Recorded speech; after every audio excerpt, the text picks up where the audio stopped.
ಮೈಸೂರು ದೊರೆ ಮರೆಯಲಾಗದ ಸಾಧನೆಗಳು. ಡಾಕ್ಟರ್ ಬಸವರಾಜ ಜಕ್ಕಿ. ಇಂಡಿಪೆಂಡೆನ್ಸ್ ಸಂಗ್ರಾಮ್ ನ್ಯೂಸ್ಗೆ ಸ್ವಾಗತ. ನಾಲ್ವಡಿ ಕೃಷ್ಣರಾಜ ಒಡೆಯರ ಕಾಲದಲ್ಲಿ ಸಾಧನೆಗಳಾದ ಶಿವನ ಸಮುದ್ರದಲ್ಲಿ ಜಲವಿದ್ಯುತ್ ಉತ್ಪಾದನಾ ಕೇಂದ್ರ ಸ್ಥಾಪನೆ ಮತ್ತು ಮೈಸೂರು ನಗರ ಅಭಿವೃದ್ಧಿ ವಿಶ್ವಸ್ತ ಸಂಸ್ಥೆ ಸ್ಥಾಪನೆ, ವನ್ಯ ಪ್ರಾಣಿಗಳ ಬೇಟೆ ನಿಷೇಧ, ಮೈಸೂರು ಬ್ಯಾಂಕ್ ಸ್ಥಾಪನೆ, 1916ರಲ್ಲಿ ಮೈಸೂರು ಗಂಧಟೇನಿ ಕಾರ್ಖಾನೆ ಸ್ಥಾಪನೆ. ಹೀಗಾಗಿ ಇಂದಿಗೂ ಎಂದಿಗೂ ಮರೆಯಲಾಗದ ಮೈಸೂರು ದೊರೆ ಎಂದು ನಿವೃತ್ತ ಇತಿಹಾಸ ಪ್ರಾಧ್ಯಾಪಕರಾದ ಡಾಕ್ಟರ್ ಬಸವರಾಜ ಅಕ್ಕಿರವರು ಹೇಳಿದರು. ಅವರು ಜಿಲ್ಲಾ ಕನ್ನಡ ಸಾಹಿತ್ಯ ಪರಿಷತ್ತು ಮತ್ತು ಮೃತ್ಯುಂಜಯ ಕಲಾ ಹಾಗೂ ವಾಣಿಜ್ಯ ಮಹಾವಿದ್ಯಾಲಯ ಸಂಯುಕ್ತ ಆಶ್ರಯದಲ್ಲಿ ಆಯೋಜಿಸಿದ್ದ ಗುರು ಸಿದ್ದೇಶ್ವರ ಕೋ-ಆಪರೇಟಿವ್ ಬ್ಯಾಂಕ್ ಮತ್ತು ಸುದರ್ಶನ್ ರಾಜ್ ಫೌಂಡೇಶನ್, ಗಣಪ ವಾಸುದೇವ್ ಶೆಟ್ಟಿ ಹಾಗೂ ಅಂದಾನಮ್ಮ ಎಕ್ಕೊಂಡಿ ಮಠ್ ದತ್ತಿಗಳಲ್ಲಿ ನಾಲ್ವಡಿ ಕೃಷ್ಣರಾಜ ಒಡೆಯರ 141ನೇ ಜನ್ಮದಿನಾಚರಣೆ ಕಾರ್ಯಕ್ರಮವನ್ನು ಉದ್ಘಾಟಿಸಿ ಮಾತನಾಡಿದರು. ಕನ್ನಡ ಸಾಹಿತ್ಯ ಪರಿಷತ್ತು ಜಿಲ್ಲಾಧ್ಯಕ್ಷರಾದ ಲಿಂಗರಾಜ್ ಅಂಗಡಿರವರು ಮಾತನಾಡಿ, ವಿದ್ಯಾರ್ಥಿಗಳು ಪಾಠದ ಜೊತೆಗೆ ಪಠ್ಯೇತರ ಚಟುವಟಿಕೆಗಳಲ್ಲಿ ಸಕ್ರಿಯವಾಗಿ ಭಾಗವಹಿಸಬೇಕು ಎಂದು ತಿಳಿಸಿದರು. ಪ್ರಾಚಾರ್ಯರಾದ ಡಾಕ್ಟರ್ ಎನ್.ಸಿ. ಪಾಟೀಲ್ ರವರು ಸಭೆಯ ಅಧ್ಯಕ್ಷತೆ ವಹಿಸಿದ್ದರು. ಪ್ರಮೀಳಾ ಜಕ್ಕನ್ನವರ್ ಜಾನಪದ ಹಾಡುಗಳನ್ನು ಹಾಡಿದರು. Doctor BN. ದಾರಾರವರು ಪ್ರಾಸ್ತಾವಿಕವಾಗಿ ಮಾತನಾಡಿದರು. ಈ ಸಂದರ್ಭದಲ್ಲಿ ಡಾಕ್ಟರ್ ಜಿಂದತ್ ಹಡಗಲಿ, ಮಹಾಂತೇಶ್ ನರೇಗಲ್ ಸೇರಿದಂತೆ ಅನೇಕರು ಉಪಸ್ಥಿತರಿದ್ದರು. ಕನ್ನಡ ಸಾಹಿತ್ಯ ಪರಿಷತ್ತು ಜಿಲ್ಲಾಧ್ಯಕ್ಷ ಡಾಕ್ಟರ್ ಲಿಂಗರಾಜ್ ಅಂಗಡಿರ ಪರಿಚಯವನ್ನ ಶ್ರೀದೇವಿ ಪಾಟೀಲ್ ರವರು ಮಾಡಿದರು. ಮಹಾಂತೇಶ್ ನಾಗರಾಜ್ ಕಾರ್ಯಕ್ರಮವನ್ನು ನಿರೂಪಿಸಿದರು. ಎಸ್.ಎಸ್. ಸಂಗೋಳಿ ಸ್ವಾಗತಿಸಿದರು. ಗ್ರಾಹಕರೇ, ಸೆಕೆಂಡ್ ಹ್ಯಾಂಡ್ ವಾಹನ ಬೇಕಾ? ಕಾರ್ ಮತ್ತು ಬೈಕ್ ಬೇಕಾದರೆ ನ್ಯಾಷನಲ್ ಆಟೋ ಕನ್ಸಲ್ಟೆಂಟ್ಗೆ ಭೇಟಿ ನೀಡಿ. ಇಲ್ಲಿ ಎಲ್ಲ ತರಹದ ಸೆಕೆಂಡ್ ಹ್ಯಾಂಡ್ ಬೈಕ್ ಮತ್ತು ಕಾರುಗಳು ಸಿಗುತ್ತದೆ. ವಿಶೇಷವೇನೆಂದರೆ ಲೋನ್ ಮೂಲಕ ವಾಹನ ಖರೀದಿ ಮಾಡಬಹುದು. ನೀವು ಭೇಟಿ ನೀಡಬೇಕಾದ ಸ್ಥಳ old DSP circle, BSL office near KC park, Dharwad. Mobile ಸಂಖ್ಯೆ 7348821313 9008447288. ಈ ನಂಬರ್ಗೆ ಹೆಚ್ಚಿನ ಮಾಹಿತಿಗಾಗಿ ಸಂಪರ್ಕಿಸಬಹುದು.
सोमशापदनि विपकामकामि भजाता सोमशापदनि विपकामकामि भजाता वामदेवना तनयने मदिन्दा वामदेवना तनयने मदिन्दा श्री मनोहरनाथ श्याम सुंदर स्वामी श्री मनोहरनाथ श्याम सुंदर स्वामी अंबलवसली सेंद्रे नम्बि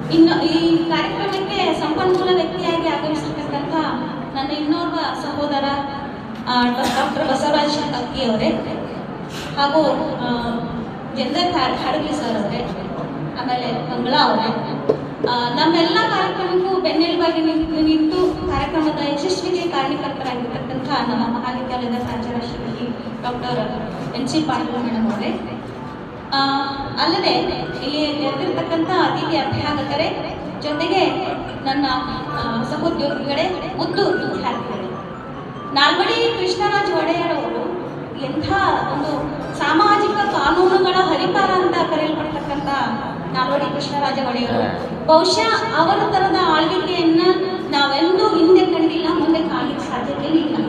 ಅಂತ ಒಂದು ಅಪೂರ್ವ ಕೃಷ್ಣರಾಜ ಸಾಗರ್ ಜಲಾಶಯ ಕಟ್ಟಿಸಿರ್ತಕ್ಕಂಥವ್ರು ಮುಖ್ಯ ಮೂಲತಃ ಏನು ಅಂತಂದ್ರೆ ಈ ಮೊದಲು ಸಾಹಿತ್ಯ ಅಕಾಡೆಮಿ ಅಂತ ಕರೆದಿರ್ತಕ್ಕಂಥ ಈ ಸಾಹಿತ್ಯ ಸಮ್ಮೇಳನ ಸಾಹಿತ್ಯ ಪರಿಷತ್ತನ್ನ ಹುಟ್ಟು ಹಾಕಿದಂಥವರೇ ನಾಲ್ವಡಿ ಕೃಷ್ಣರಾಜ ಒಡೆಯರು. ಸೊ ಅಂಥವ್ರ ಬಗ್ಗೆ ನಮಗೆ ಒಂದು ಕಾರ್ಯಕ್ರಮ ಮಾಡ್ತೀನಿ ಅಂತಂದಾಗ ಬಹಳ ಸಂತೋಷ ಆಯಿತು. ಅದಕ್ಕೂ ಹೆಚ್ಚಾಗಿ ನನಗೆ ಅತ್ಯಂತ ಪ್ರೀತಿ ಪಾತ್ರ ಆಗಿರ್ತಕ್ಕಂಥ, ನಾನು ಬಹಳಷ್ಟು ಗೌರವಿಸ್ತಕ್ಕಂಥ ಲಿಂಗರಾಜ್ ಸರ್ ಅವರು ಮತ್ತೆ ನನ್ನ ಬಸವರಾಜ್ ಅಕ್ಕಿ ಅವರು, ಮತ್ತೆ ಇಲ್ಲಿ ಬಹಳಷ್ಟು ಅರಿಕಟ್ಟೆಯನ್ನ ಬಂದಾಗ ನಮ್ಮ ಇತಿಹಾಸದ ಪ್ರಾಧ್ಯಾಪಕರು ಕುಂದಗೋಳ ಕಾಲೇಜಿನಲ್ಲಿ ಅವರು ಪ್ರಿನ್ಸಿಪಾಲ್ ಆಗಿದ್ದರು. ಸೊ ಎಲ್ಲರೂ ಬರ್ತಾರೆ ಅಂದ ತಕ್ಷಣ ಬಹಳ ಸಂತೋಷ ಆಯಿತು. ನಮ್ಮ ವಿದ್ಯಾರ್ಥಿಗಳಿಗೆ ಬಹುಶಃ ಈ ನಾಲ್ವಡಿ ಕೃಷ್ಣರಾಜ ಒಡೆಯರ್ ಬಗ್ಗೆ ಗೊತ್ತಿರುತ್ತೆ, ಇಲ್ಲ ಅಂತಲ್ಲ, ಆದರೂ ಕೂಡ ಅದನ್ನ ವಿಶದವಾಗಿ ವಿಸ್ತೃತವಾಗಿ ಹೇಳಿಕೆ ಅಂತ ಅನ್ನ ಬಂದಿದ್ದಾರೆ, ಅದನ್ನು ನೀವು ಹೇಳ್ತಾರೆ.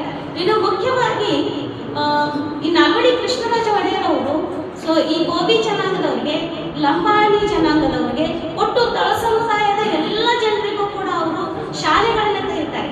ಮುಖ್ಯವಾಗಿ ವಾಣಿ ವಿಲಾಸ ಅಂತ ಒಂದು ಶಾಲೆಯನ್ನ ತೆರೀತಾರೆ, ಮಹಾರಾಣಿ ಕಾಲೇಜ್ ಅಂತ ನಾವು ಕರಿತೀವಲ್ಲ. ಸೊ ಅಷ್ಟೇ ಅಲ್ಲದೆ ಎಷ್ಟು ಸಾಮಾಜಿಕ ಕಾರ್ಯಕ್ರಮಗಳು ಮಾಡ್ತಾರೆ, ಕಾರ್ಖಾನೆಗಳನ್ನ ಸ್ಥಾಪಿಸ್ತಾರೆ.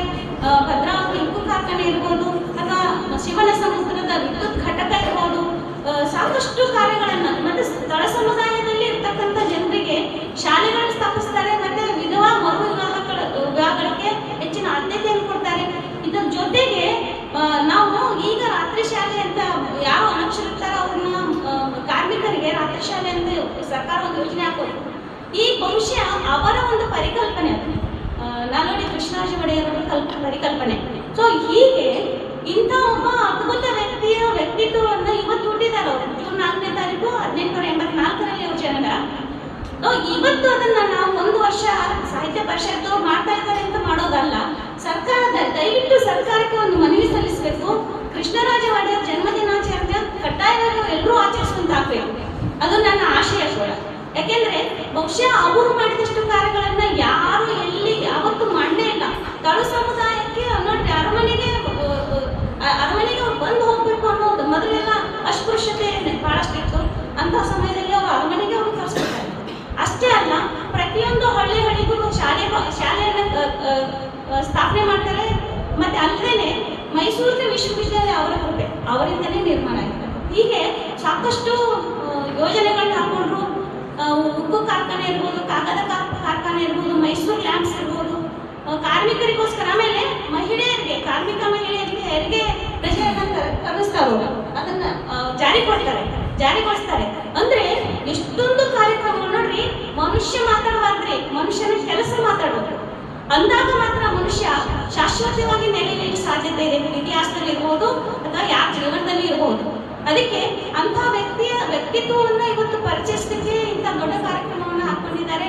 ಅದಕ್ಕೆ ನಾನು ಜಿಲ್ಲಾ ಸಾಹಿತ್ಯ ಪರಿಷತ್ ಅಧ್ಯಕ್ಷರಿಗೂ, ಕಾರ್ಯದರ್ಶಿಗಳಿಗೂ, ಮತ್ತೆ ಎಲ್ಲ ಇಲ್ಲಿ ನೆರೆದಿರ್ತಕ್ಕಂಥ ಎಲ್ಲರಿಗೂ, ಮುಖ್ಯವಾಗಿ ನನ್ನ ವಿದ್ಯಾರ್ಥಿಗಳಿಗೆ ನಾನು ಬಹಳ ಆಭಾರವನ್ನು ಸಲ್ಲಿಸ್ತೇನೆ.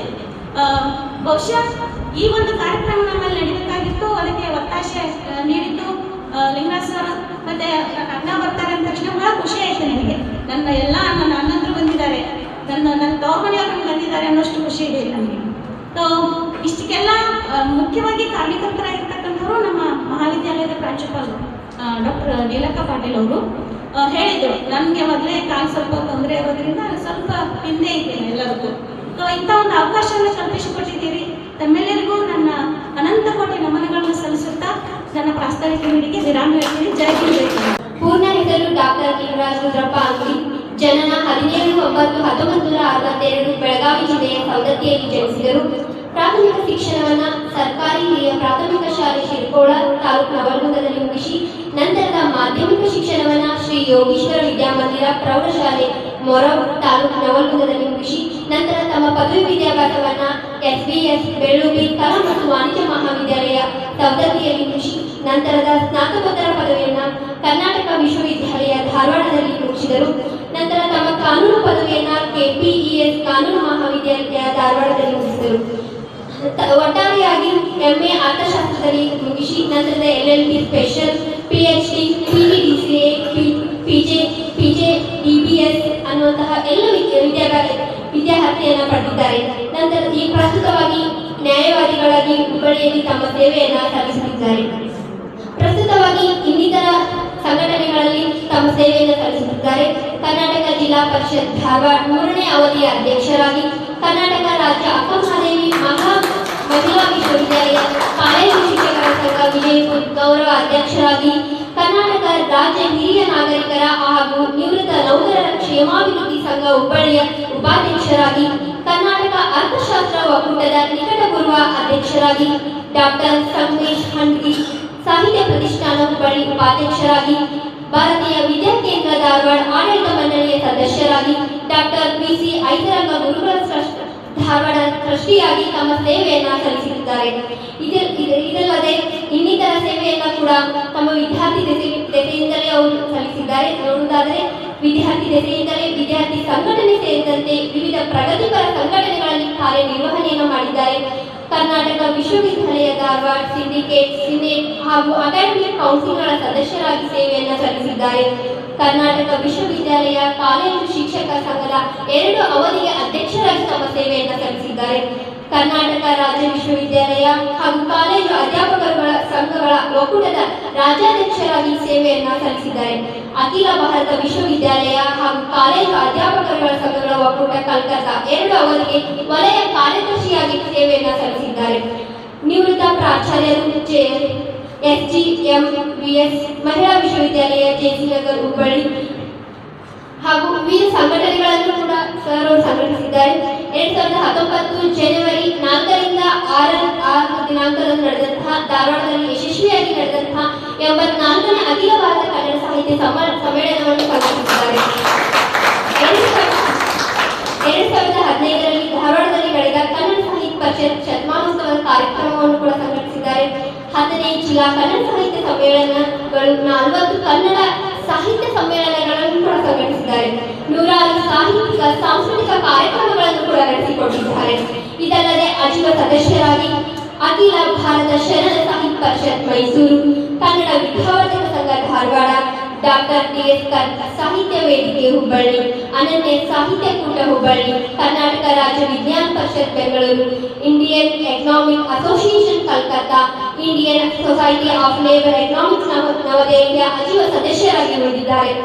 ಇದಲ್ಲದೆ ಇವರ ಎಲ್ಲ ಸೇವೆಯನ್ನು ಪರಿಗಣಿಸಿ ಇವರಿಗೆ ಹಲವಾರು ಪ್ರಶಸ್ತಿಗಳು ತಮ್ಮ ಮುಡಿಗೇರಿಸಿಕೊಂಡಿದ್ದಾರೆ. NSS ರಾಜ್ಯ ಪ್ರಶಸ್ತಿ 2017-18ರಲ್ಲಿ ಯುವ ಸಬಲೀಕರಣ ಮತ್ತು ಕ್ರೀಡಾ ಇಲಾಖೆ ರಾಷ್ಟ್ರೀಯ ಸೇವಾ ಯೋಜನೆ ಕೋಶ ಕರ್ನಾಟಕ ಸರ್ಕಾರದಿಂದ ನೀಡಿದ್ದಾರೆ. NSS ಅತ್ಯುತ್ತಮ ಕಾರ್ಯಕ್ರಮ ಅಧಿಕಾರಿಯಾಗಿ 2018ರಲ್ಲಿ ಪ್ರಶಸ್ತಿಯನ್ನು ಪಡೆದಿದ್ದಾರೆ. ಕರ್ನಾಟಕ ರಾಜ್ಯ ಅಕ್ಕಮಹಾದೇವಿ ಮಹಿಳಾ ವಿಶ್ವವಿದ್ಯಾಲಯ ವಿಜಯಪುರದಿಂದ ದೊರಕಿದೆ. ರಾಜ್ಯೋತ್ಸವ ಪ್ರಶಸ್ತಿ ಶಿಕ್ಷಣ ಕ್ಷೇತ್ರದಲ್ಲಿ 2022ರಲ್ಲಿ ಸಂದಿದೆ. ಹುಬ್ಬಳ್ಳಿ ಧಾರವಾಡ ಮಹಾನಗರ ಪಾಲಿಕೆಯವರಿಗೆ ಸಲ್ಲಿದೆ. ಇದಲ್ಲದೆ 1989ರಿಂದ ಇಲ್ಲಿಯವರೆಗೆ ಪೀಡಿತ ರೋಗಿಗಳಿಗೆ ಸುಮಾರು 54 ಸಲ ರಕ್ತದಾನವನ್ನು ಮಾಡಿದ್ದಾರೆ. ಇಂಥ ಅಮೂಲ್ಯ ಸೇವೆಯನ್ನು ನಮ್ಮ ಸಮಾಜಕ್ಕೆ ನೀಡಿದಂತಹ ನಮ್ಮ ಜಿಲ್ಲಾ ಕನ್ನಡ ಸಾಹಿತ್ಯ ಪರಿಷತ್ತಿನ ಅಧ್ಯಕ್ಷರ ಬಗ್ಗೆ ಕಿರುಪರಿಚಯವನ್ನು ಮಾಡಿಕೊಟ್ಟಿದ್ದಕ್ಕೆ ನಮ್ಗೆ ಬಹಳ ಸಂತೋಷ ಆಗಿದೆ. ಧಾರವಾಡದ ಡಾಕ್ಟರ್ ಬಸವರಾಜ್ ಎನ್ ಅಕ್ಕಿ ಸರ್ ಅವರು ಕರ್ನಾಟಕ ವಿಶ್ವವಿದ್ಯಾಲಯದಿಂದ ಗ್ರಂಥಾಲಯದ ವಿಜ್ಞಾನದಲ್ಲಿ ಪದವಿಯನ್ನು ಪಡೆದಿದ್ದರು ಹಾಗೂ ಗಾಂಧಿ ಅಧ್ಯಯನದಲ್ಲಿ ಡಿಪ್ಲೊಮೊ, ಇತಿಹಾಸ ಮತ್ತು ಪ್ರಾಚ್ಯಶಾಸ್ತ್ರದಲ್ಲಿ ಸ್ನಾತಕೋತ್ತರವನ್ನ ಪದವಿಯನ್ನು ಪಡೆದು ಹಾಗೂ municipal administration in principle state of Mysuru 1862-1956 ಎಂಬ ಸಂಶೋಧನಾ ಪ್ರಬಂಧವನ್ನು ಮಂಡಿಸಿ PhDಯನ್ನು ಪಡೆದಿದ್ದಾರೆ ಹಾಗೂ ಸರ್ಕಾರಿ ಪ್ರಥಮ ದರ್ಜೆ ಕಾಲೇಜು ನರಸಿಂಹರಾಜಪುರದಲ್ಲಿ ಚಿಕ್ಕಮಗಳೂರು ಜಿಲ್ಲೆಯಲ್ಲಿ ಗ್ರಂಥಪಾಲಕರಾಗಿ ತಮ್ಮ ಸೇವೆಯನ್ನು ಸಲ್ಲಿಸಿ CEA ಐಎಎಸ್ ಕಾಲೇಜು ತುಮಕೋಣೆ ಗೋವಾದಲ್ಲಿ ಇತಿಹಾಸ ಉಪನ್ಯಾಸಕರಾಗಿ ಹಾಗೂ ಕರ್ನಾಟಕ ರಾಜ್ಯ ಪತ್ರಧಾರ ಇಲಾಖೆ ವಿಧಾನಸೌಧ ತಮ್ಮ ಸೇವೆಯನ್ನು ಸಲ್ಲಿಸಿದ್ದಾರೆ ಹಾಗೂ ಬೆಂಗಳೂರಿನಲ್ಲಿ ಗ್ರಂಥಾಲಯ ಸಹಾಯಕರಾಗಿ ಸಹ ತಮ್ಮ ಸೇವೆಯನ್ನು ಸಲ್ಲಿಸಿದ್ದಾರೆ. ಕಾಲೇಜು ಶಿಕ್ಷಣ ಇಲಾಖೆಯಲ್ಲಿ ಇತಿಹಾಸ ಉಪನ್ಯಾಸಕರಾಗಿ 1997ರಲ್ಲಿ ಸೇರಿ ಪ್ರಾಧ್ಯಾಪಕರಾಗಿ ಜೂನ್ 2024ರಲ್ಲಿ ಸೇವಾ ನಿವೃತ್ತಿಯನ್ನು ಹೊಂದಿದ್ದಾರೆ. ಅಷ್ಟೇ ಅಲ್ಲ, ಸರ್ಕಾರಿ ಪ್ರಥಮ ದರ್ಜೆ ಕಾಲೇಜಿನ ಸಂಸ್ಥಾಪಕ ಪ್ರಾಚಾರ್ಯರಾಗಿ 1 ವರ್ಷ ಸೇವೆಯನ್ನು ಸಲ್ಲಿಸಿದ್ದಾರೆ. ಕರ್ನಾಟಕ ವಿಶ್ವವಿದ್ಯಾಲಯದ ಇತಿಹಾಸ ಹಾಗೂ ಪ್ರಾಚ್ಯಶಾಸ್ತ್ರ ವಿಭಾಗದಲ್ಲಿ ಸಂಶೋಧನಾ ಮಾರ್ಗದರ್ಶಕರಾಗಿ 4 ವಿದ್ಯಾರ್ಥಿಗಳಿಗೆ ಮಾರ್ಗದರ್ಶನವನ್ನ ಮಾಡಿದ್ದಾರೆ. ಅಷ್ಟೇ ಅಲ್ಲ, ಭಾರತೀಯ ಇತಿಹಾಸ ಅನುಸಂಧಾನ ಪರಿಷತ್ Navadehali industrialisation and economic growth in princely state of Mysuru 1900 and 1947, history of freedom movement in Bombay Karnataka ಮತ್ತು ವಿದ್ಯಾಲಯದ ಧನ ಸಹಾಯ ಆಯೋಗ ನವದೆಹಲಿಯಿಂದ land, water, mineral management in princely state of Mysuru 1881 to 1947 ಎಂಬ ವಿಷಯಗಳ ಮೇಲೆ ಸಂಶೋಧನಾ ಯೋಜನೆಗಳನ್ನು ಪೂರ್ಣಗೊಳಿಸಿದ್ದಾರೆ. 1924ರ ಬೆಳಗಾವಿ ಕಾಂಗ್ರೆಸ್ ಅಧಿವೇಶನ ಕುರಿತು ಕನ್ನಡ, ಇಂಗ್ಲಿಷ್, ಹಿಂದಿಯಲ್ಲಿ ಚಿತ್ರಾವಳಿ ನಿರೂಪಣೆಯುಳ್ಳ ಪುಸ್ತಕಗಳೊಂದಿಗೆ 6 ಪುಸ್ತಕ ಹಾಗೂ ಆಧುನಿಕ ಕರ್ನಾಟಕ ಇತಿಹಾಸ ಮೇಲೆ 60ಕ್ಕಿಂತ ಹೆಚ್ಚು ಸಂಶೋಧನಾ ಲೇಖನಗಳನ್ನು ಪ್ರಕಟಗೊಂಡಿವೆ. ಕರ್ನಾಟಕದ ಸರ್ಕಾರದ ಪಠ್ಯ ಪುಸ್ತಕ ಸಮಿತಿಯ ಸದಸ್ಯರಾಗಿ ಕೂಡ ಇವರು ಕಾರ್ಯನಿರ್ವಹಿಸಿದ್ದಾರೆ. ಈ ಡಾಕ್ಟರ್ ಬಸವರಾಜ್ ಎನ್ ಅಕ್ಕಿ ಸರ್ ಅವರಾಗಿ ಪರಿಚಯನ ಮಾಡಲು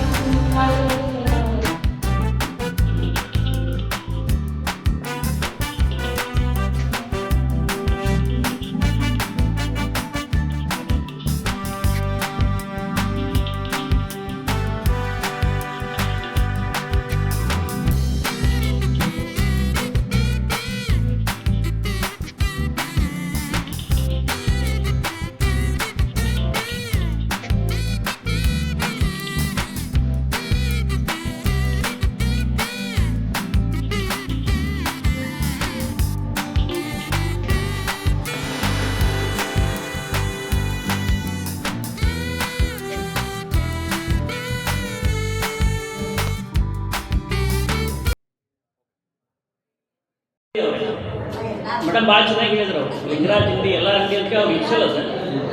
ಯಾಕೆ ಎಲ್ಲರ ಅಂಗಡಿ ಅಂತಂದರೆ ಕನ್ನಡ ಸಾಹಿತ್ಯ ಪರಿಷತ್ತಿ ವಿಶೇಷವಾಗಿ ಕನ್ನಡ ಮೇಷ್ಟ್ರು ಕನ್ನಡ ಸಾಹಿತ್ಯಗಳ ಅಧ್ಯಕ್ಷರಾಗಿ ಒಂದು ವಾಡಿಕೆ ಇರುತ್ತೆ. ಅವ್ರ ವೃತ್ತಿಯಿಂದ ಎಕನಾಮಿಕ್ಸ್ ಪ್ರೊಫೆಸರ್ ಅವರು. ಹೀಗಾಗಿ ಸತತ 3 ಅವಧಿ ಕಾಲ ಕನ್ನಡ ಸಾಹಿತ್ಯ ಪರಿಷತ್ನ ಮುನ್ನಡೆಸುವಂಥ ಒಂದು ಸಂಘಟಕರಾಗಿದ್ದಾರೆ ಡಾಕ್ಟರ್ ಲಿಂಗರಾಜ್ ಅಂಗಡಿ ಅವರೇ. ಕೆಲವು ವ್ಯಕ್ತಿಗಳಲ್ಲಿ ಒಂದು ದೂರದೃಷ್ಟಿಯನ್ನು ನೋಡ್ತೀವಿ ನಾವು. ಉದಾಹರಣೆಗೆ KI ಸಂಸ್ಥೆಯನ್ನು ಕಟ್ಟಿದಂಥ ಸಪ್ತಋಷಿಗಳು ಅಂತ ಕರೀತಾರಲ್ಲ ಅವರು, MS ಸಾಕ್ರೆ ಅವರು ಇರ್ಬೋದು, ಬಸವನಾಳ ಇರ್ಬೋದು, ಕಟ್ಟಿಮನೆಯವರು ಇರ್ಬೋದು, ಮಮತಾಪುರ ಇರ್ಬೋದು, ಅಂಜನಾಳ ಇರ್ಬೋದು, ಚಿಕ್ಕೋಡಿ ಅವರು ಇರ್ಬೋದು ಮತ್ತು ಪಾಟೀಲ್ ಅವರು, ಇವರೆಲ್ಲ ಗ್ರ್ಯಾಜುಯೇಟ್ಸ್. ಆ ಸಂದರ್ಭದಲ್ಲೇ ಗ್ರ್ಯಾಜುಯೇಟ್ಸ್.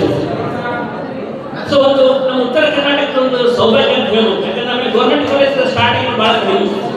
ಸೊ ಹೀಗಾಗಿ ಇವತ್ತೇ ನೀವು ಈ ಸಂಸ್ಥೆಯಲ್ಲಿ ವಿದ್ಯಾಭ್ಯಾಸ ಮಾಡಾಕ್ತಿರಲ್ಲ, ನೀವು ಭಾಳ ಸೌಭಾಗ್ಯವಂತರಂತೆ ನನಗೆ ಅನ್ಸುತ್ತೆ. ಸೊ ಹೀಗಾಗಿ ಅಂಥ ಮಹನೀಯನ ಒಂದು ತ್ಯಾಗದ ಮನೋಭಾವದಿಂದ ಈ KI ಸಂಸ್ಥೆ ಕೇವಲ ಕರ್ನಾಟಕ ಅಷ್ಟೇ ಅಲ್ಲ, ಭಾರತ ಮತ್ತು ದೇಶದ ಸಹಿತ ಅನೇಕ ಸಂಸ್ಥೆಗಳು ಹೊಂದಿದೆ. ಅಂಥ ದೂರದೃಷ್ಟಿಯನ್ನು ಹೊಂದಿದವರು ನಾಲ್ಕು ಕಷ್ಟಪಟ್ಟಿದ್ದಾರೆ. ತಮಗೆಲ್ಲ ಗೊತ್ತಿದೆ, ನಾವು ಮೈಸೂರು ಸಂಸ್ಥಾನ ಅಂತ ಹೇಳಿ ಕರಿತೀವಿ. ಇವತ್ತೇನು ದಕ್ಷಿಣ ಕರ್ನಾಟಕ ಅಂತ ಹೇಳಿ ಕರಿತೀವಲ್ಲ, ಕೊಡಗು ಜಿಲ್ಲೆ ಹೋಲಿಸ್ಬಿಟ್ಟು ಅದು ದಾವಣಗೆರೆ ಜಿಲ್ಲೆ ಇರ್ಬೋದು, ಶಿವಮೊಗ್ಗ ಇರ್ಬೋದು, ಚಿತ್ರದುರ್ಗ, ಹಾಸನ, ಶಿವಮೊಗ್ಗ, ಚಿಕ್ಕಮಗಳೂರು, ತುಮಕೂರು, ಕೋಲಾರ, ಬೆಂಗಳೂರು ಗ್ರಾಮೀಣ ಮತ್ತು ನಗರ ಪ್ರದೇಶ, ಜೊತೆಗೆ ಕೋಲಾರ ಇರುವಂತಹ ಚಾಮರಾಜನಗರ, ಹೀಗೆ ಆ ಎಲ್ಲ ಜಿಲ್ಲೆಗಳನ್ನು ಒಳಗೊಂಡಂತಹ ಪ್ರದೇಶಕ್ಕೆ ಏನಂತ ಅಂತಂದ್ರೆ ಮೈಸೂರು ಸಂಸ್ಥಾನ ಅಂತ ಹೇಳ್ತೀವಿ. ಈ ಮೈಸೂರು ಸಂಸ್ಥಾನದ ಒಬ್ಬ 14ನೇ ರಾಜರಾಗಿ ಈ ನಾಲ್ವಡಿ ಕೃಷ್ಣರಾಜ ಒಡೆಯರು ಸುಮಾರು 40 ವರ್ಷಗಳ ಕಾಲ ಸುದೀರ್ಘವಾಗಿ ಆಡಳಿತ ನಡೆಸ್ತಾರೆ. ಯಾರು ಇಷ್ಟು ಅವಕಾಶ ನಾವು ತಾರಾಮಠವಾಗಿ ಹೋದಾಗ ಇನ್ನೂ ಅನೇಕ ಕೆಲವು ಕಾರ್ಯಕ್ರಮಗಳನ್ನು ಮಾಡಿದ್ರು. ಯಾಕೆ ಸಹ ಅವರು ಅವಕಾಶ ಸಿಕ್ಕಿದ್ರೆ ಸುದೀರ್ಘ ಕಾಲ 1941ರಿಂದ ಹಿಡಿದು 1902ರಿಂದ 1940ರವರೆಗೆ ಸುದೀರ್ಘ ಕಾಲ ಅವರು ಮೈಸೂರು ಮಹಾರಾಜರಾಗಿ ಸೇವೆ ಸಲ್ಲಿಸಿದ್ರು. ಇವರು ಜೂನ್ 4, 1884ರಂದು ಮೈಸೂರು ಅರಮನೆಯಲ್ಲಿ ಜನನ ಆಗ್ತದೆ. ತಂದೆ ಚಾಮರಾಜ ಒಡೆಯರು, ತಾಯಿ ಕೆಂಪ ನಂಜಮ್ಮ ಅಂತೇಳಿ. ಸೊ ಇದು ಮೈಸೂರು ಮಹಾರಾಜರ 10ನೇ ವರ್ಷದಲ್ಲಿ ಇರ್ತಕ್ಕಂಥ ಒಂದು ಕೋಟೆ. ಅವ್ರ ತಂದೆ ತೀರ್ಕೊಂಡಾಗ ಇವ್ರಿಗೆ ನೆಕ್ಸ್ಟ್ ಅವ್ರಿಗೆ ವಂಶ ಪಾರಂಪರಿಕವಾಗಿ ರಾಜರನ್ನ ಮಾಡ್ತಾರೆ. ಸೊ ಇವರು 10ನೇ ವಯಸ್ಸಿನಲ್ಲಿ ತಮ್ಮ ತಂದೆಯನ್ನು ಕಳ್ಕೊತಾರೆ. ಈ ಕಾರಣಕ್ಕಾಗಿ ಇವಾಗ 11ನೇ ವಯಸ್ಸಿನಲ್ಲಿ ಅವಕಾಶ ತೀರ್ಕೊಂಡು 2 ತಿಂಗಳಲ್ಲಿ ಇವರಿಗೆ ಸಿಂಹಾಸನದ ಮೇಲೆ ಕೂರಿಸ್ತಾರೆ. ಆದ್ರೆ ಇನ್ನೂ 18 ವರ್ಷ ತುಂಬಿಲ್ಲ ಅನ್ನೋ ಕಾರಣಕ್ಕಾಗಿ ಸರ್ಕಾರ ಇವರಿಗೆ ಅನುಮೋದನೆ ಕೊಡೋದಿಲ್ಲ ರಾಜರಾಗಲಿಕ್ಕೆ. ಕೊನೆಗೆ 18 ವರ್ಷ ಆಗಬೇಕಂತಕ್ಕೆ 1902 ಆಗಸ್ಟ್ 4 ಮೈಸೂರು ಮಹಾರಾಜ ಅಂತೇಳಿ ಘೋಷಣೆ ಮಾಡ್ತಾರೆ. ಆ ಮಧ್ಯಂತರ ಅವಧಿಯಲ್ಲಿ ಇವರು ತಾಯಿ ಕೆಂಪನಂಜಮ್ಮ ಇರ್ತಾರಲ್ಲ, ಅವರು ರಾಜಪ್ರತಿನಿಧಿಯಾಗಿ ಸೇವೆ ಸಲ್ಲಿಸ್ತಾರೆ. ನಿಮ್ಗೆ ಗೊತ್ತಿದೆ ವಿದ್ಯಾರ್ಥಿಗಳೇ, ಈ ಚಿತ್ರದುರ್ಗ ಡಿಸ್ಟ್ರಿಕ್ಟ್ನಲ್ಲಿ ಒಂದು ಹಿರಿಯೂರು ಅಂತ ಒಂದು ಊರು ಬರ್ತದೆ. ಅಲ್ಲಿಂದ ವಾಣಿ ವಿಲಾಸ ಆಗೋದು ಇಡೀ ಕರ್ನಾಟಕದಲ್ಲಿ ನಿರ್ಮಿಸಲ್ಪಟ್ಟಂಥ ಪ್ರಪ್ರಥಮ ಡ್ಯಾಮ್ ಅಂತಂದ್ರೆ ವಾಣಿ ವಿಲಾಸ. ಅದು ನಿರ್ಮಾಣ ಮಾಡಬೇಕಾದ್ರೆ ಮೈಸೂರು ಸಂಸ್ಥಾನದಲ್ಲಿ ದುಡ್ಡು ಇರಲಿಲ್ಲ. ಆ ಮಹಿಳೆ ತನ್ನ ಬಂಗಾರದ ಆಭರಣಗಳನ್ನು ಒತ್ತೆ ಇಟ್ಟು ಆ ಡ್ಯಾಮ್ ಅನ್ನು ಕೃಷಿಕೊಳ್ಳೋ ಕಾರಣಕ್ಕಾಗಿ ಬರ್ತದೆ. ಹೀಗಾಗಿ ಅದಕ್ಕೆ ವಾಣಿ ವಿಲಾಸ ಅಂತ ಹೆಸರಿತ್ತು. ಸೊ ಅದನ್ನೆಲ್ಲ ಬ್ರಿಟಿಷ್ ಇಂಜಿನಿಯರ್ಸ್ ಎಲ್ಲ ಪ್ಲಾನ್ ಹಾಕೊಂಡ್ರೆ ಹೀಗೆ ಈ ಒಂದು ಹಿನ್ನೆಲೆಯಲ್ಲಿ ಮೈಸೂರು ಸಂಸ್ಥಾನದಲ್ಲಿ ಕಾರ್ಯವನ್ನು ಸ್ಟಾರ್ಟ್ ಆಗಿದೆ. ಸೊ ಆ್ಯಕ್ಚುಲಿ ನಾವು ನಾರಾಯಣ ಕೃಷ್ಣರಾಜ ಒಡೆಯರ್ ಇವರ ಸುದೀರ್ಘ ಆಡಳಿತ ಇರಬೇಕಾದ್ರೆ ಹೆಚ್ಚಾಗಿ ನಾವು ಏನು ಮಾಡ್ತೀವಿ ಅಂತಂದ್ರೆ ಎಲ್ಲ ಅವರು ಮಾಡಲಿಲ್ಲ.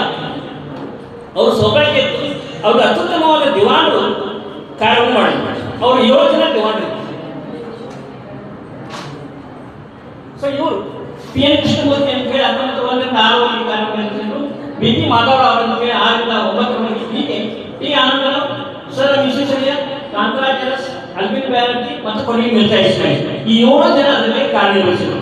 ಅದರ ಅತ್ಯಂತ ಪ್ರಮುಖರಾದವರು ಯಾರಪ್ಪ ಅಂತಂದ್ರೆ ಸರ್ ವಿಶ್ವೇಶ್ವರಯ್ಯ ಮತ್ತು ಮಿರ್ಜಾ ಇಸ್ಮಾಯಿಲ್. ನಾವು ಆ್ಯಕ್ಚುಲಿ ವಿಶ್ವೇಶ್ವರಯ್ಯ ಅಂತೇಳಿ ನಮ್ಮ ಇತ್ತೀಚಿನ ನಮ್ಮಲ್ಲಿ ಐದಾರಿಕಲ್ಲ ಆ ರೀತಿ ಅಲ್ಲ, ಅದು ವಿಶ್ವೇಶ್ವರಯ್ಯ ಅಂತೇಳಿ ಅದೇ ರೀತಿ ಬರೀತಾರೆ. ಸೊ ಹೀಗೆ ವಿಶ್ವೇಶ್ವರಯ್ಯ ಮತ್ತು ಮಿರ್ಜಾ ಇಸ್ಮಾಯಿಲ್ ಅವರ ಒಂದು ಸಾಧನೆಯಿಂದ ಇವತ್ತು ಇಡೀ ಜಗತ್ತಿನಲ್ಲಿ ಆ್ಯಕ್ಚುಲಿ 1942 ಅವರು ತೀರ್ಕೊಂಡಾಗ ಹೇಳ್ತಾರೆ, ಇಡೀ ಜಗತ್ತಿನಲ್ಲಿ ಅಂತ ಆಡಳಿತ ಯಾರೂ ಇಲ್ಲ ಅಂತೇಳಿ ಇಡೀ ಯುರೋಪ್ ಎಲ್ಲ ಪತ್ರಿಕೆಗಳು ಸಹಿತ ಕೊಂಡಾಡ್ತಾರೆ. ಮಹಾತ್ಮ ಗಾಂಧೀಜಿಯವರಿಗೆ ರಾಜಶ್ರೀ ಅಂತ ಒಂದು ಪ್ರಶಸ್ತಿ ಸಹಿತ ಕೊಡ್ತಾರೆ. ಸೊ ಈ ಸಂದರ್ಭದಲ್ಲಿ ಹಾಗಾದ್ರೆ ಕೃಷ್ಣಮೂರ್ತಿ ಅವರ ಅವಧಿಯಲ್ಲಿ ಏನೇನಾಗ್ತದೆ? ಸೊ ಈ ದಿವಾನರು ಮಾಡಿದಂಥ ಕಾರ್ಯಕ್ಕೆ ಇವರಿಗೆ ಒಂದು ಹೆಸರು ಬಂತು. ಹಾಗಾದ್ರೆ ದಿವಾನ್ ಅಂದ್ರೆ ಯಾರು? ದಿವಾನ್ ಅಂದ್ರೆ ಇವತ್ತಿನ ನಾವು ಮುಖ್ಯಮಂತ್ರಿ ಅಂತ ಕರಿತಾರಲ್ಲ ಆ ಒಂದು ಗ್ರೇಡ್ನವರು, ಇವತ್ತು ರಾಜ್ಯಪಾಲ ಅಂತ ಏನು ಕರೀತಾರಲ್ಲ ಆ ಒಂದು ರೀತಿಯಲ್ಲಿ ರಾಜರಾಣಿ ಕೃಷ್ಣರಾಜ ಒಡೆಯರ್ ಅವರು, ನಾಲ್ವಡಿ ಕೃಷ್ಣರಾಜ ಒಡೆಯರು ಇದ್ದರು. ಅವರು ನಾಲ್ವಡಿ ಯಾವ ರೀತಿ ಇದ್ದಾರೆ ಅಂತಂದ್ರೆ ಇದಕ್ಕಿಂತ ಹಿಂದೆ 3 ಜನ ಕೃಷ್ಣರಾಜ ಒಡೆಯರ್ ಅನ್ನೋರು ಕಾರ್ಯಭಾರ ಮಾಡ್ತಾರೆ. ಈ ಕಾರಣಕ್ಕಾಗಿ ಇವರಿಗೆ 4ನೇ ಕೃಷ್ಣರಾಜ ಒಡೆಯರ್ ಅಂತ ಹೇಳಿ ನಾಲ್ವಡಿ ಕೃಷ್ಣರಾಜ ಒಡೆಯರ್ ಅಂತ ಕರೀತಾರೆ. ಹಾಗಾದ್ರೆ ಕೃಷ್ಣಮೂರ್ತಿ ಅವರು ಏನು ಮಾಡಿದ್ರು ಅಂತಂದ್ರೆ ಮೈಸೂರು ರಾಜ್ಯ ಇವತ್ತು ಸುಮಾರು 625 ಮೈಸೂರು ಸಂಸ್ಥಾನಗಳಿವೆ ಟೋಟಲ್. ಅದರಲ್ಲಿ ಈ ಭಾರತದಲ್ಲಿ 2ನೇ ಅಗ್ರಸ್ಥಾನದಲ್ಲಿ ಇದ್ದಿದ್ದು ಯಾವಪ್ಪ ಅಂತಂದ್ರೆ ಮೈಸೂರು ರಾಜ್ಯ. 1ನೇ ಅಂದ್ರೆ ಕೇರಳದಲ್ಲಿರ್ತಕ್ಕಂಥ ಟ್ರಾವಂಕೋರ್ ಮತ್ತು ಕೊಚ್ಚಿನ್ ಅಂತ ಬರ್ತದೆ. ಸೊ ಹೀಗಾಗಿ ನಾವು ಕರ್ನಾಟಕದಲ್ಲಿ ಉತ್ತರ ಕರ್ನಾಟಕ ಮತ್ತು ದಕ್ಷಿಣ ಕರ್ನಾಟಕವನ್ನು ಕಂಪೇರ್ ಮಾಡಿದ್ರೆ ಹೆಚ್ಚು ಪ್ರಗತಿಯನ್ನು ಹೊಂದಿದ್ದು ಯಾವ ರಾಜ್ಯ ಅಂತಂದ್ರೆ ಮೈಸೂರು ರಾಜ್ಯ. ನಮ್ಗೆ ಅವರಿಗೆ ಬಹಳಷ್ಟು ಗ್ಯಾಪ್ ಇದೆ. ನಮ್ಮಲ್ಲಿ ಕರ್ನಾಟಕ ಕಾಲೇಜ್ ಸ್ಟಾರ್ಟ್ ಆಗಿದ್ದು 1917ರಲ್ಲಿ, ಅವ್ರು 1914ರಲ್ಲಿ ವಿಶ್ವವಿದ್ಯಾಲಯ ಸ್ಟಾರ್ಟ್ ಆಗಿದೆ. ಸೊ ಆ ಒಂದು ಗ್ಯಾಪ್ ನೋಡಿದ್ರೆ ಅಂದರೆ ಒಂದು ರಾಜ್ಯದ ಅಭಿವೃದ್ಧಿಯಲ್ಲಿ, ಒಂದು ದೇಶದ ಅಭಿವೃದ್ಧಿಯಲ್ಲಿ ಶಿಕ್ಷಣಕ್ಕೆ ಎಷ್ಟು ಮಹತ್ವ ಏನು ಗೊತ್ತಾಗುತ್ತೆ ನೀವು ಆ ಒಂದು ಎಜುಕೇಷನ್ ಮಾತ್ರ ಕಂಪ್ಯಾರಿಸನ್ ಮಾಡಬೇಕು. ಜೊತೆಗೆ ಆ ಎಕನಾಮಿಕ್ ರಿಸೋರ್ಸಸ್ ಅಂತ ಹೇಳ್ತೀವಲ್ಲ ಅದು ಮುಖ್ಯ ಕಾರಣ. ನಮ್ಮ ದುರ್ದೈವ ಗೊತ್ತಿಲ್ಲ, ನಮ್ಮ ಉತ್ತರ ಕರ್ನಾಟಕದ ಆ ರೀತಿ ಖನಿಜ ಸಂಪತ್ತು ಸಿಗಲಿಲ್ಲ. ನಮಗೆ ದಕ್ಷಿಣ ಕರ್ನಾಟಕದಲ್ಲಿ ಎಲ್ಲ ರೀತಿಯ ಖನಿಜ ಸಂಪತ್ತು. ಸೊ ಈ ಕಾರಣಕ್ಕಾಗಿ ಈ ಕೃಷ್ಣಮೂರ್ತಿಯರ ಅವಧಿಯಲ್ಲಿ ಏನಾಗ್ತಂತಂದ್ರೆ 1874ರಲ್ಲಿ ಕೋಲಾರದಲ್ಲಿ ಬಂಗಾರದ ಗಣಿಗಳನ್ನು ನಿಕ್ಷೇಪಗಳನ್ನು ಪತ್ತೆ ಹಚ್ತಾರೆ. ಅದು ಮ್ಯಾನ್ಯುವಲ್ ಆಗಿ ಮಾಡ್ತಿರ್ತಾರೆ. ಆ ಮ್ಯಾನ್ಯುವಲ್ ಮಾಡುವಂಥ ಸಂದರ್ಭದಲ್ಲಿ ನೀವು ಆಳವಾಗಿ ಭೂಮಿಕರಣ ಮಾಡಲಿಕ್ಕೆ ಆಗೋದು ಅನ್ನೋ ಕಾರಣಕ್ಕಾಗಿ ಆ ಜಾನ್ ಎಫ್ ಟೇಲರ್ ಅನ್ನೋ ಒಂದು ಕಂಡೀಷನ್ ಆಗ್ತಾರೆ. ನೀವು ಎಷ್ಟು ಬೇಗ ನನಗೆ ವಿದ್ಯುತ್ ಶಕ್ತಿ ಕೊಡ್ತಿರಲ್ಲ ಅಷ್ಟು ಬೇಗ ನಾನು ನಿಮಗೆ ರಾಯಲ್ಟಿನ ಹೆಚ್ಚಿಗೆ ಮಾಡ್ತೀನಿ ಅಂತ ಹೇಳ್ತಾರೆ. ಈ ಕಾರಣಕ್ಕಾಗಿ ಶಿವನ ಸಮುದ್ರ ಕಡೆ 1902ರಲ್ಲಿ ವಿದ್ಯುತ್ ಶಕ್ತಿಯನ್ನು ಉತ್ಪಾದನೆ ಮಾಡ್ತಾರೆ. ಇಡೀ ಏಷ್ಯಾ ಖಂಡದಲ್ಲಿ ಪ್ರಪ್ರಥಮವಾಗಿ ವಿದ್ಯುತ್ ಉತ್ಪಾದನೆ ಮಾಡಿದಂಥ ರಾಜ್ಯ ಯಾವುದು ಅಂತ ಮೈಸೂರು ರಾಜ್ಯ 1902. ಅದಾಗಿ ಕೃಷ್ಣಮೂರ್ತಿ ಅವ್ರ ಕಾಲ. ಈ ಕಾರಣಕ್ಕೆ ಅದರ ಮಾಡಿದ ಕಂಪ್ನಿ ಇಂಡಿಯಾದಲ್ಲ, ಅಮೇರಿಕನ್ ಕಂಪ್ನಿ ಅಂದರೆ ಟೆಂಡರ್ ತಗೊಂಡು. ಹೀಗಾಗಿ ಅಮೇರಿಕನ್ ಮಷಿನರಿ ಬಂದು ಶಿವನ ಸಮುದ್ರದಲ್ಲಿ ಜಲ ವಿದ್ಯುತ್ ಉತ್ಪಾದನೆಯನ್ನು ಸ್ಟಾರ್ಟ್ ಮಾಡಿದ್ರು. ಇವತ್ತಿಗೂ ಸಹಿತ ನಮ್ಮ ರಾಜ್ಯದಲ್ಲಿ ದಕ್ಷಿಣ ಕರ್ನಾಟಕ ಹೆಚ್ಚು ವಿದ್ಯುತ್ ಶಕ್ತಿ ಕೊಡ್ತಕ್ಕಂಥ ಕೇಂದ್ರ ಯಾವಪ್ಪ ಅಂತಂದ್ರೆ ಅದು ಇದು ಒಳ್ಳೆಯದು. ಎರಡನೇ ಏನಂತಂದ್ರೆ ಮೈಸೂರು ಇವ್ರು ಹೇಗಿದ್ದಾರೆ ಅಂತಂದ್ರೆ ಯಾವುದೋ ಒಂದು ಕಾರ್ಯವನ್ನು ಮಾಡ್ಬೇಕಾದ್ರೆ ಸಂಪೂರ್ಣವಾಗಿ ವ್ಯವಸ್ಥಿತವಾಗಿ ಮಾಡ್ತಾರೆ. ಸಮೀಕ್ಷೆ ಮಾಡೋದ್ರಿಂದ ಮುಂದೆ ಒಂದು ಕಮಿಟಿ, ತಜ್ಞರ ಒಂದು ಕಮಿಟಿ ನೇಮಕ ಮಾಡ್ತಾ ಇದ್ರು. ತಜ್ಞರ ಕಮಿಟಿ ಜೊತೆ ಚರ್ಚೆ ಮಾಡ್ತಾ ಇದ್ರು, ಅದರ ಆಗುವುದನ್ನು ಚರ್ಚೆ ಮಾಡ್ತಾ ಇದ್ರು, ಕೊನೆಗೆ ಅದನ್ನು ಇಂಪ್ಲಿಮೆಂಟ್ ಮಾಡ್ತಾ ಇದ್ರು. ಇದು ಇವತ್ತಿಗೂ ಸಹಿತ ನಮ್ಮ ಸರ್ಕಾರದಲ್ಲಿ ಆಗ್ತಾ ಇಲ್ಲ. ಸೊ ಹೀಗಾಗಿ ಒಂದು ಅಚ್ಚುಕಟ್ಟನ್ನು ಇವರು ಜಾರಿ ಮಾಡಿದ್ರು. ಕೊನೆಗೆ ಇವರ ಕಾಲದಲ್ಲಿ ಪ್ರಥಮ ಬಾರಿಗೆ ನೀವತ್ತೇನು ಮೈಸೂರು ಅರಮನೆ ನೋಡ್ತಿರಲ್ಲ, ಇದು 1905ರಲ್ಲಿ 11ರಲ್ಲಿ ನಿರ್ಮಾಣ ಆಯಿತು. ಇದಕ್ಕಿಂತ ಪೂರ್ವದಲ್ಲಿ ಒಂದು ಕಟ್ಟಿಗೆ ಅರಮನೆ ಇತ್ತು. ಒಂದು ಮದುವೆ ಸಂದರ್ಭದಲ್ಲಿ ದೀಪಾಲಂಕಾರಕ್ಕಾಗಿ ಲೈಟ್ ಹಾಕಿರ್ತಾರಲ್ಲ, ಅದು ಶಾರ್ಟ್ ಸರ್ಕ್ಯೂಟ್ ಆಗಿ ಕಟ್ಟಿಗೆ ಅರಮನೆ ಸುಟ್ಟು ಹೋದ್ದು. ಕೊನೆಗೆ ಇವತ್ತಿನ ಅರಮನೆಯನ್ನು ಕೇವಲ 11 ಲಕ್ಷ ರೂಪಾಯಿಗಳಲ್ಲಿ ಕಟ್ಟಿದ್ರು. ಜಾನ್ ಹೆನ್ರಿ ಅಂತ ಹೇಳೋ ಒಬ್ಬ ಬ್ರಿಟಿಷ್ ಇಂಜಿನಿಯರ್ ಆ ಒಂದು ಪ್ಲ್ಯಾನ್ ಮಾಡಿಕೊಟ್ಟ. ಆ ಒಂದು ಕಂಡೀಷನ್ ಆಗ್ತಾನೆ, ಇನ್ನು ಮುಂದೆ ಯಾವುದೇ ಕಾರಣಕ್ಕೂ ಈ ಒಂದು ಅರಮನೆಯಲ್ಲಿ ಕಟ್ಟಿಗೆನ ಯೂಸ್ ಮಾಡಬಾರ್ದು ಅಂತ. ಸೊ ಆ ಇಂಜಿನಿಯರ್ ಸಿಂಗಲ್ ಇರ್ತಕ್ಕಂಥ ಇಂಡಿಯನ್ ಇನ್ಸ್ಟಿಟ್ಯೂಟ್ ಇವತ್ತೇ ನಾವು ಅಡ್ವಾನ್ಸ್ ಯೂನಿವರ್ಸಿಟಿ ಕರಿತೀವಲ್ಲ, ಅದು ಮೊದಲ ರಾಷ್ಟ್ರಪತಿ ಭವನ ಆಗಿತ್ತು. ಅದನ್ನು ನಿರ್ಮಾಣ ಮಾಡುವ ಜಾನ್ ಹೆನ್ರಿ ಅಂತ ಹೇಳಿ ಆ ಒಂದು ಪ್ಲ್ಯಾನ್ ಆಗಿತ್ತು. ಹೀಗಾಗಿ ಕೇವಲ 11 ಲಕ್ಷ ರೂಪಾಯಿಯಲ್ಲಿ ಇವತ್ತು ಮೈಸೂರು ಅರಮನೆ ನಿರ್ಮಾಣ ಆಯಿತು ಈ ಕೃಷ್ಣಮೂರ್ತಿಯವರ ಕಾಲದ. ಜೊತೆಗೆ ಇವತ್ತಿನ ನೀವು ಟಿ ವಿಯಲ್ಲಿ ನೋಡಿರ್ಬೋದು, ನಮ್ಮಲ್ಲಿ 5 ಮೋಸ್ಟ್ ಟಾಪ್ ಯೂನಿವರ್ಸಿಟೀಸ್ ಅಂತ ಒಂದು ಲಿಸ್ಟ್ ಬರ್ತದೆ. ಅದು ಫಸ್ಟ್ IIT ಬರ್ತದೆ, ಸೆಕೆಂಡ್ IISc ಅಂತ ಬರ್ತದೆ, ಇಂಡಿಯನ್ ಇನ್ಸ್ಟಿಟ್ಯೂಟ್ ಆಫ್ ಸೈನ್ಸ್ ಅಂತ ಬೆಂಗಳೂರಲ್ಲಿ. ಅದಕ್ಕೆ ಮೊದಲು ಟಾಟಾ ವಿಜ್ಞಾನ ಸಂಸ್ಥೆ ಅಂತ ಕರೀತಾರೆ. ಯಾಕಂದ್ರೆ ಜೇಮ್ಸ್ ಟಾಟಾ ಅದಕ್ಕೆ ಹಣವನ್ನು ಕೊಟ್ಟು ಕೊನೆಗೆ ಮೈಸೂರು ಮಹಾರಾಜ್ಯದಕ್ಕೆ ಬೆಂಗಳೂರಿನಲ್ಲಿ 400 ಎಕರೆ ಭೂಮಿಯನ್ನು ಕೊಟ್ಟಿದ್ದು. ಅದು ಇವ್ರ ಕಾಲ, ಕೃಷ್ಣಮೂರ್ತಿಯವರ ಕಾಲದಲ್ಲಿ. ಅಂದರೆ ಮೈಸೂರು ಮಹಾರಾಜ್ಯದ ಒಪ್ಪಿಗೆಯನ್ನು ಪಡೆದು ಆ ಒಂದು ಭೂಮಿಯನ್ನು ದಾನ ಮಾಡಿಕೊಟ್ಟಕ್ಕೆ ಇವತ್ತು ಅತ್ಯುತ್ತಮ ಒಂದು ವಿಜ್ಞಾನ ಕ್ಷೇತ್ರದಲ್ಲಿ, ಸಂಶೋಧನಾ ಕ್ಷೇತ್ರದಲ್ಲಿ ಅಮೂಲ್ಯವಾದ ಸೇವೆಯನ್ನು ಸಲ್ಲಿಸ್ತಾ ಇದ್ದಾರೆ ಅಂದರೆ ಇಂಡಿಯನ್ ಇನ್ಸ್ಟಿಟ್ಯೂಟ್ ಆಫ್ ಸೈನ್ಸ್ ಅಂತ ಹೇಳಿ. ಜೊತೆಗೆ ಮೈಸೂರಿನಲ್ಲಿ ಒಂದು ಚಾಮರಾಜೇಂದ್ರ ತಾಂತ್ರಿಕ ಸಂಸ್ಥೆಯನ್ನು ಸ್ಥಾಪನೆ ಮಾಡ್ತಾರೆ. ಅಂದರೆ ಇಂಡಸ್ಟ್ರಿಯಲ್ ಟ್ರೈನಿಂಗ್ ಕೊಡಬೇಕು. ನಮ್ಮಲ್ಲಿ ಭಾಳಷ್ಟು ಕೈಗಾರಿಕೆಗಳ ಸ್ಥಾಪನೆ ಆಗಲಿಕ್ಕೆ ಯಾಕೆ ಮುಂದೆ ನೋಡಿದ್ರೆ ನಮಗೆ ಏನೂ ನಾಲೆಜ್ ಹೋಗ್ತದೆ, ಎಲ್ಲ ವೆಸ್ಟರ್ನ್ ಟೆಕ್ನಾಲಜಿ ಇರುತ್ತೆ. ಸೊ ಆ ವೆಸ್ಟರ್ನ್ ಟೆಕ್ನಾಲಜಿ ಇದ್ದಾಗ ಬೇರೆ ಬೇರೆ ದೇಶದಿಂದ ಕರೆಸಿ ನಮ್ಮ ಜನರಿಗೆ ಅದನ್ನು ತರಬೇತಿ ಕೊಡಿಸಿ ಇನ್ವೆಸ್ಟ್ಮೆಂಟ್ ಹೇಗೆ, ಮಷಿನರಿ ಹೇಗೆ, ಅದರ ಪ್ರೊಡಕ್ಷನ್ ಹೇಗೆ, ಅದರ ಮಾರಾಟ ಹೇಗೆ ಬಗ್ಗೆ ತರಬೇತಿ ಕೊಡಬೇಕು ಅನ್ನೋ ಕಾರಣಕ್ಕಾಗಿ ಮೈಸೂರಿನಲ್ಲಿ ಒಂದು ಚಾಮರಾಜ ತಾಂತ್ರಿಕ ಸಂಸ್ಥೆಯನ್ನು ಪ್ರಾರಂಭ ಮಾಡ್ತಾರೆ. ಜೊತೆಗೆ ಈ ಮೈಸೂರು ರಾಜ್ಯದಲ್ಲಿ ಮತ್ತು ಕೃಷಿ ಮತ್ತು ಕೈಗಾರಿಕೆ ವಸ್ತುಗಳನ್ನು ಜನರಿಗೆ ಜನಪ್ರಿಯಗೊಳಿಸಬೇಕು ಅನ್ನೋ ಕಾರಣಕ್ಕಾಗಿ ಇವತ್ತಿಗೂ ಸಹಿತ ಮೈಸೂರು ದಸರಾ ಸಂದರ್ಭದಲ್ಲಿ ಎಕ್ಸಿಬಿಷನ್ ನಡೀತಾರೆ. ಆ ಎಕ್ಸಿಬಿಷನ್ ಸ್ಟಾರ್ಟ್ ಆಗಿದ್ದು PN ಕೃಷ್ಣಮೂರ್ತಿಯವರ ಕಾಲದಲ್ಲಿ 1906. ಸೊ ಹೀಗೆ ಆಮೇಲೆ ರೇಷ್ಮೆ ಬಿತ್ತನೆಗಾಗಿ ಒಂದು ತರಬೇತಿ ಕೇಂದ್ರ ಸಹಿತ ನಿಮ್ಗೆ ಗೊತ್ತಿರ್ಬೋದು. ಇಡೀ ಇಂಡಿಯಾದಲ್ಲಿ ಸಿಲ್ಕ್, ಇಡೀ ಜಗತ್ತಿನಲ್ಲಿ ಸಿಲ್ಕ್ ಪ್ರೊಡ್ಯೂಸ್ ಮಾಡ್ತಕ್ಕಂಥ ದೇಶಗಳಿಂದ ಒಂದು ಚೈನಾ, ಇನ್ನೊಂದು ನಮ್ಮ ಭಾರತದಲ್ಲಿ ಅದು ಮೈಸೂರು ಸ್ಟೇಟ್ ಅಂದರೆ ಕರ್ನಾಟಕದ ದಕ್ಷಿಣ ಭಾಗ. ಹೀಗಾಗಿ ಆ ರೇಷ್ಮೆಗೆ ಹೆಚ್ಚು ಉತ್ತೇಜನ ಕೊಡಬೇಕು ಅನ್ನೋ ಕಾರಣಕ್ಕಾಗಿ ಈ ರೇಷ್ಮೆ ಕೃಷಿಗಾಗಿ ಒಂದು ಒಂದು ಕೇಂದ್ರವನ್ನು ಸ್ಥಾಪನೆ ಮಾಡ್ತಾರೆ 1903ರಲ್ಲಿ. ಜೊತೆಗೆ ಇವತ್ತು ನಾವು ಬೆಂಗಳೂರು ಮತ್ತು ಮೈಸೂರನ್ನು ಕಂಪೇರ್ ಮಾಡಿದರೆ ನಮ್ಮ ಉತ್ತರ ಕರ್ನಾಟಕದಲ್ಲಿ ಯಾವಾಗಲೂ ಅಷ್ಟು ಡೆವಲಪ್ಮೆಂಟ್ ಆಗಿಲ್ಲ. ವೆಲ್ ಪ್ಲಾನ್ ಸಿಟಿ ಯಾವಪ್ಪ ಅಂತಂದ್ರೆ ಇವತ್ತು ಮೈಸೂರು ಮತ್ತು ಬೆಂಗಳೂರು. ಇದಕ್ಕೆ ಮುಖ್ಯ ಕಾರಣ ಅಂತಂದ್ರೆ ಮೈಸೂರು ಡೆವಲಪ್ಮೆಂಟ್ ಅಥಾರಿಟಿ ಅಂತ ಹೇಳಿ ಕರೀತಾರೆ, ಬೆಂಗಳೂರು ಅರ್ಬನ್ ಡೆವಲಪ್ಮೆಂಟ್ ಅಥಾರಿಟಿ ಅಂತ ಹೇಳಿ ಕರೀತಾರೆ. BDA ಮತ್ತು ಮೂಡಾ ಅಂತ ಹೇಳಿ ಕರೀತಾರೆ. ಮೂಡಾ ವಿಷಯ ಭಾಳ ಗೊತ್ತಿರ್ಬೋದು. ಹೀಗಾಗಿ ಈ ಅಭಿವೃದ್ಧಿ ಕಾರ್ಯಗಳ ಬಗ್ಗೆ, ನಗರ ಯೋಜನೆಗಳ ಬಗ್ಗೆ ಒಂದು ಶಿಸ್ತುಬದ್ಧ ಸ್ಟಾರ್ಟ್ ಮಾಡಿದ್ರು ಇವರು PN ಕೃಷ್ಣಮೂರ್ತಿಯವರು. ಹೀಗಾಗಿ 1903ರಲ್ಲಿ ಈ ಒಂದು ಕೆಲಸವನ್ನು ಮಾಡಿಕೊಂಡು ಗೊತ್ತಾಗುತ್ತೆ. ಹೀಗಾಗಿ ಇವರ ನಿವೃತ್ತಿ ನಂತರ BP ಮಾಧವರಾವ್ ಯುವನರಾಜ್ ಇವರು ಮತ್ತು ನಾರಾಯಣ ಕೃಷ್ಣರಾಜ ಒಡೆಯರು ಬಾಲ್ಯದಲ್ಲಿ ಸ್ನೇಹಿತರಾಗಿದ್ದರು. ಒಂದೇ ಸ್ಕೂಲಲ್ಲಿ ಸಹಿತ ಓದ್ಕೊಂಡಿದ್ರು. ಇವರ ಕಾಲದಲ್ಲಿ ಇವತ್ತು ನಾವೇನು ಲೆಜಿಸ್ಲೇಟಿವ್ ಕೌನ್ಸಿಲ್ ಅಂತ ಕರಿತೇವಲ್ಲ, ಆ ಲೆಜಿಸ್ಲೇಟಿವ್ ಕೌನ್ಸಿಲ್ ಸ್ಟಾರ್ಟ್ ಆಗಿತ್ತು ಇವರ ಕಾಲದಲ್ಲಿ. ಆಮೇಲೆ ನಾರಾಯಣ ಕೃಷ್ಣರಾಜ ಆಗಿದ್ದು ಇನ್ನೊಂದು ಏನು ಅಡ್ವಾಂಟೇಜ್ ಅಂತಂದರೆ ಎಲ್ಲ ಡೆವಲಪ್ಮೆಂಟನ್ನು ಇವರ ಮಾಡಲಿಲ್ಲ. ಇವರು ಅಧಿಕಾರಕ್ಕೆ ಬರುವುದಕ್ಕಿಂತ ಪೂರ್ವದಲ್ಲಿ ಸಾಕಷ್ಟು ಡೆವಲಪ್ಮೆಂಟ್ಗಳನ್ನು ಹಿಂದಿನ ಅರಸರು ಮಾಡಿದ್ರು. ಉದಾಹರಣೆಗೆ ದಿವಾನ್ ಪೂರ್ಣೆ ಅಂತ ಹೇಳ್ಬಾರ್ದು, ಅವರು 1881ರಲ್ಲಿ ನಾವು ಇವತ್ತೇನು ಅಸೆಂಬ್ಲಿ ಅಂತ ಕರಿತೀವಲ್ಲ, ವಿಧಾನಸಭೆ ಅಂತ ಕರಿತೀವಲ್ಲ, ಆ ವಿಧಾನಸಭೆ 1881ರಲ್ಲಿ ಸ್ಟಾರ್ಟ್. ಬ್ರಿಟಿಷರಿಗೆ 625 ಸಂಸ್ಥಾನಗಳಲ್ಲಿ ಯಾವ ಸಂಸ್ಥಾನಗಳಲ್ಲಿ ಸಹಿತ ವಿಧಾನಸಭೆಯನ್ನು ಕಲ್ಪನೆ ಸಹಿತ ಇರಲಿಲ್ಲ. ಹೀಗಾಗಿ ಆ ಪ್ರಜಾಪ್ರಭುತ್ವ ಗುಣಗಳನ್ನು ಬೆಳೆಸಬೇಕು ಅನ್ನೋ ಕಾರಣಕ್ಕಾಗಿ ಮೈಸೂರು ರಾಜ್ಯದಲ್ಲಿ ಪ್ರಥಮ ಬಾರಿಗೆ ಈ ದೇಶದಲ್ಲಿ ಒಂದು ಮೈಸೂರು ಲೆಜಿಸ್ಲೇಟಿವ್ ಅಸೆಂಬ್ಲಿ ಅಂತ ಸ್ಟಾರ್ಟ್ ಆಗುತ್ತೆ. ಇವತ್ತು ನಾವು ಕರ್ನಾಟಕ ಲೆಜಿಸ್ಲೇಟಿವ್ ಅಸೆಂಬ್ಲಿ ಅಂತ ಕರಿತೀವಿ. ಅದು ಸ್ಟಾರ್ಟ್ ಆಗಿದ್ದು 1881ರಲ್ಲಿ ದಿವಾನ್ ಪೂರ್ಣೆಯವರ ಕಾಲ. ಜೊತೆಗೆ ನೆಕ್ಸ್ಟ್ K. ಶೇಷಾದ್ರಿಯರ್ ಅಂತ ಬರ್ತಾರೆ, ಸೆಕೆಂಡ್ ದಿವಾನರು.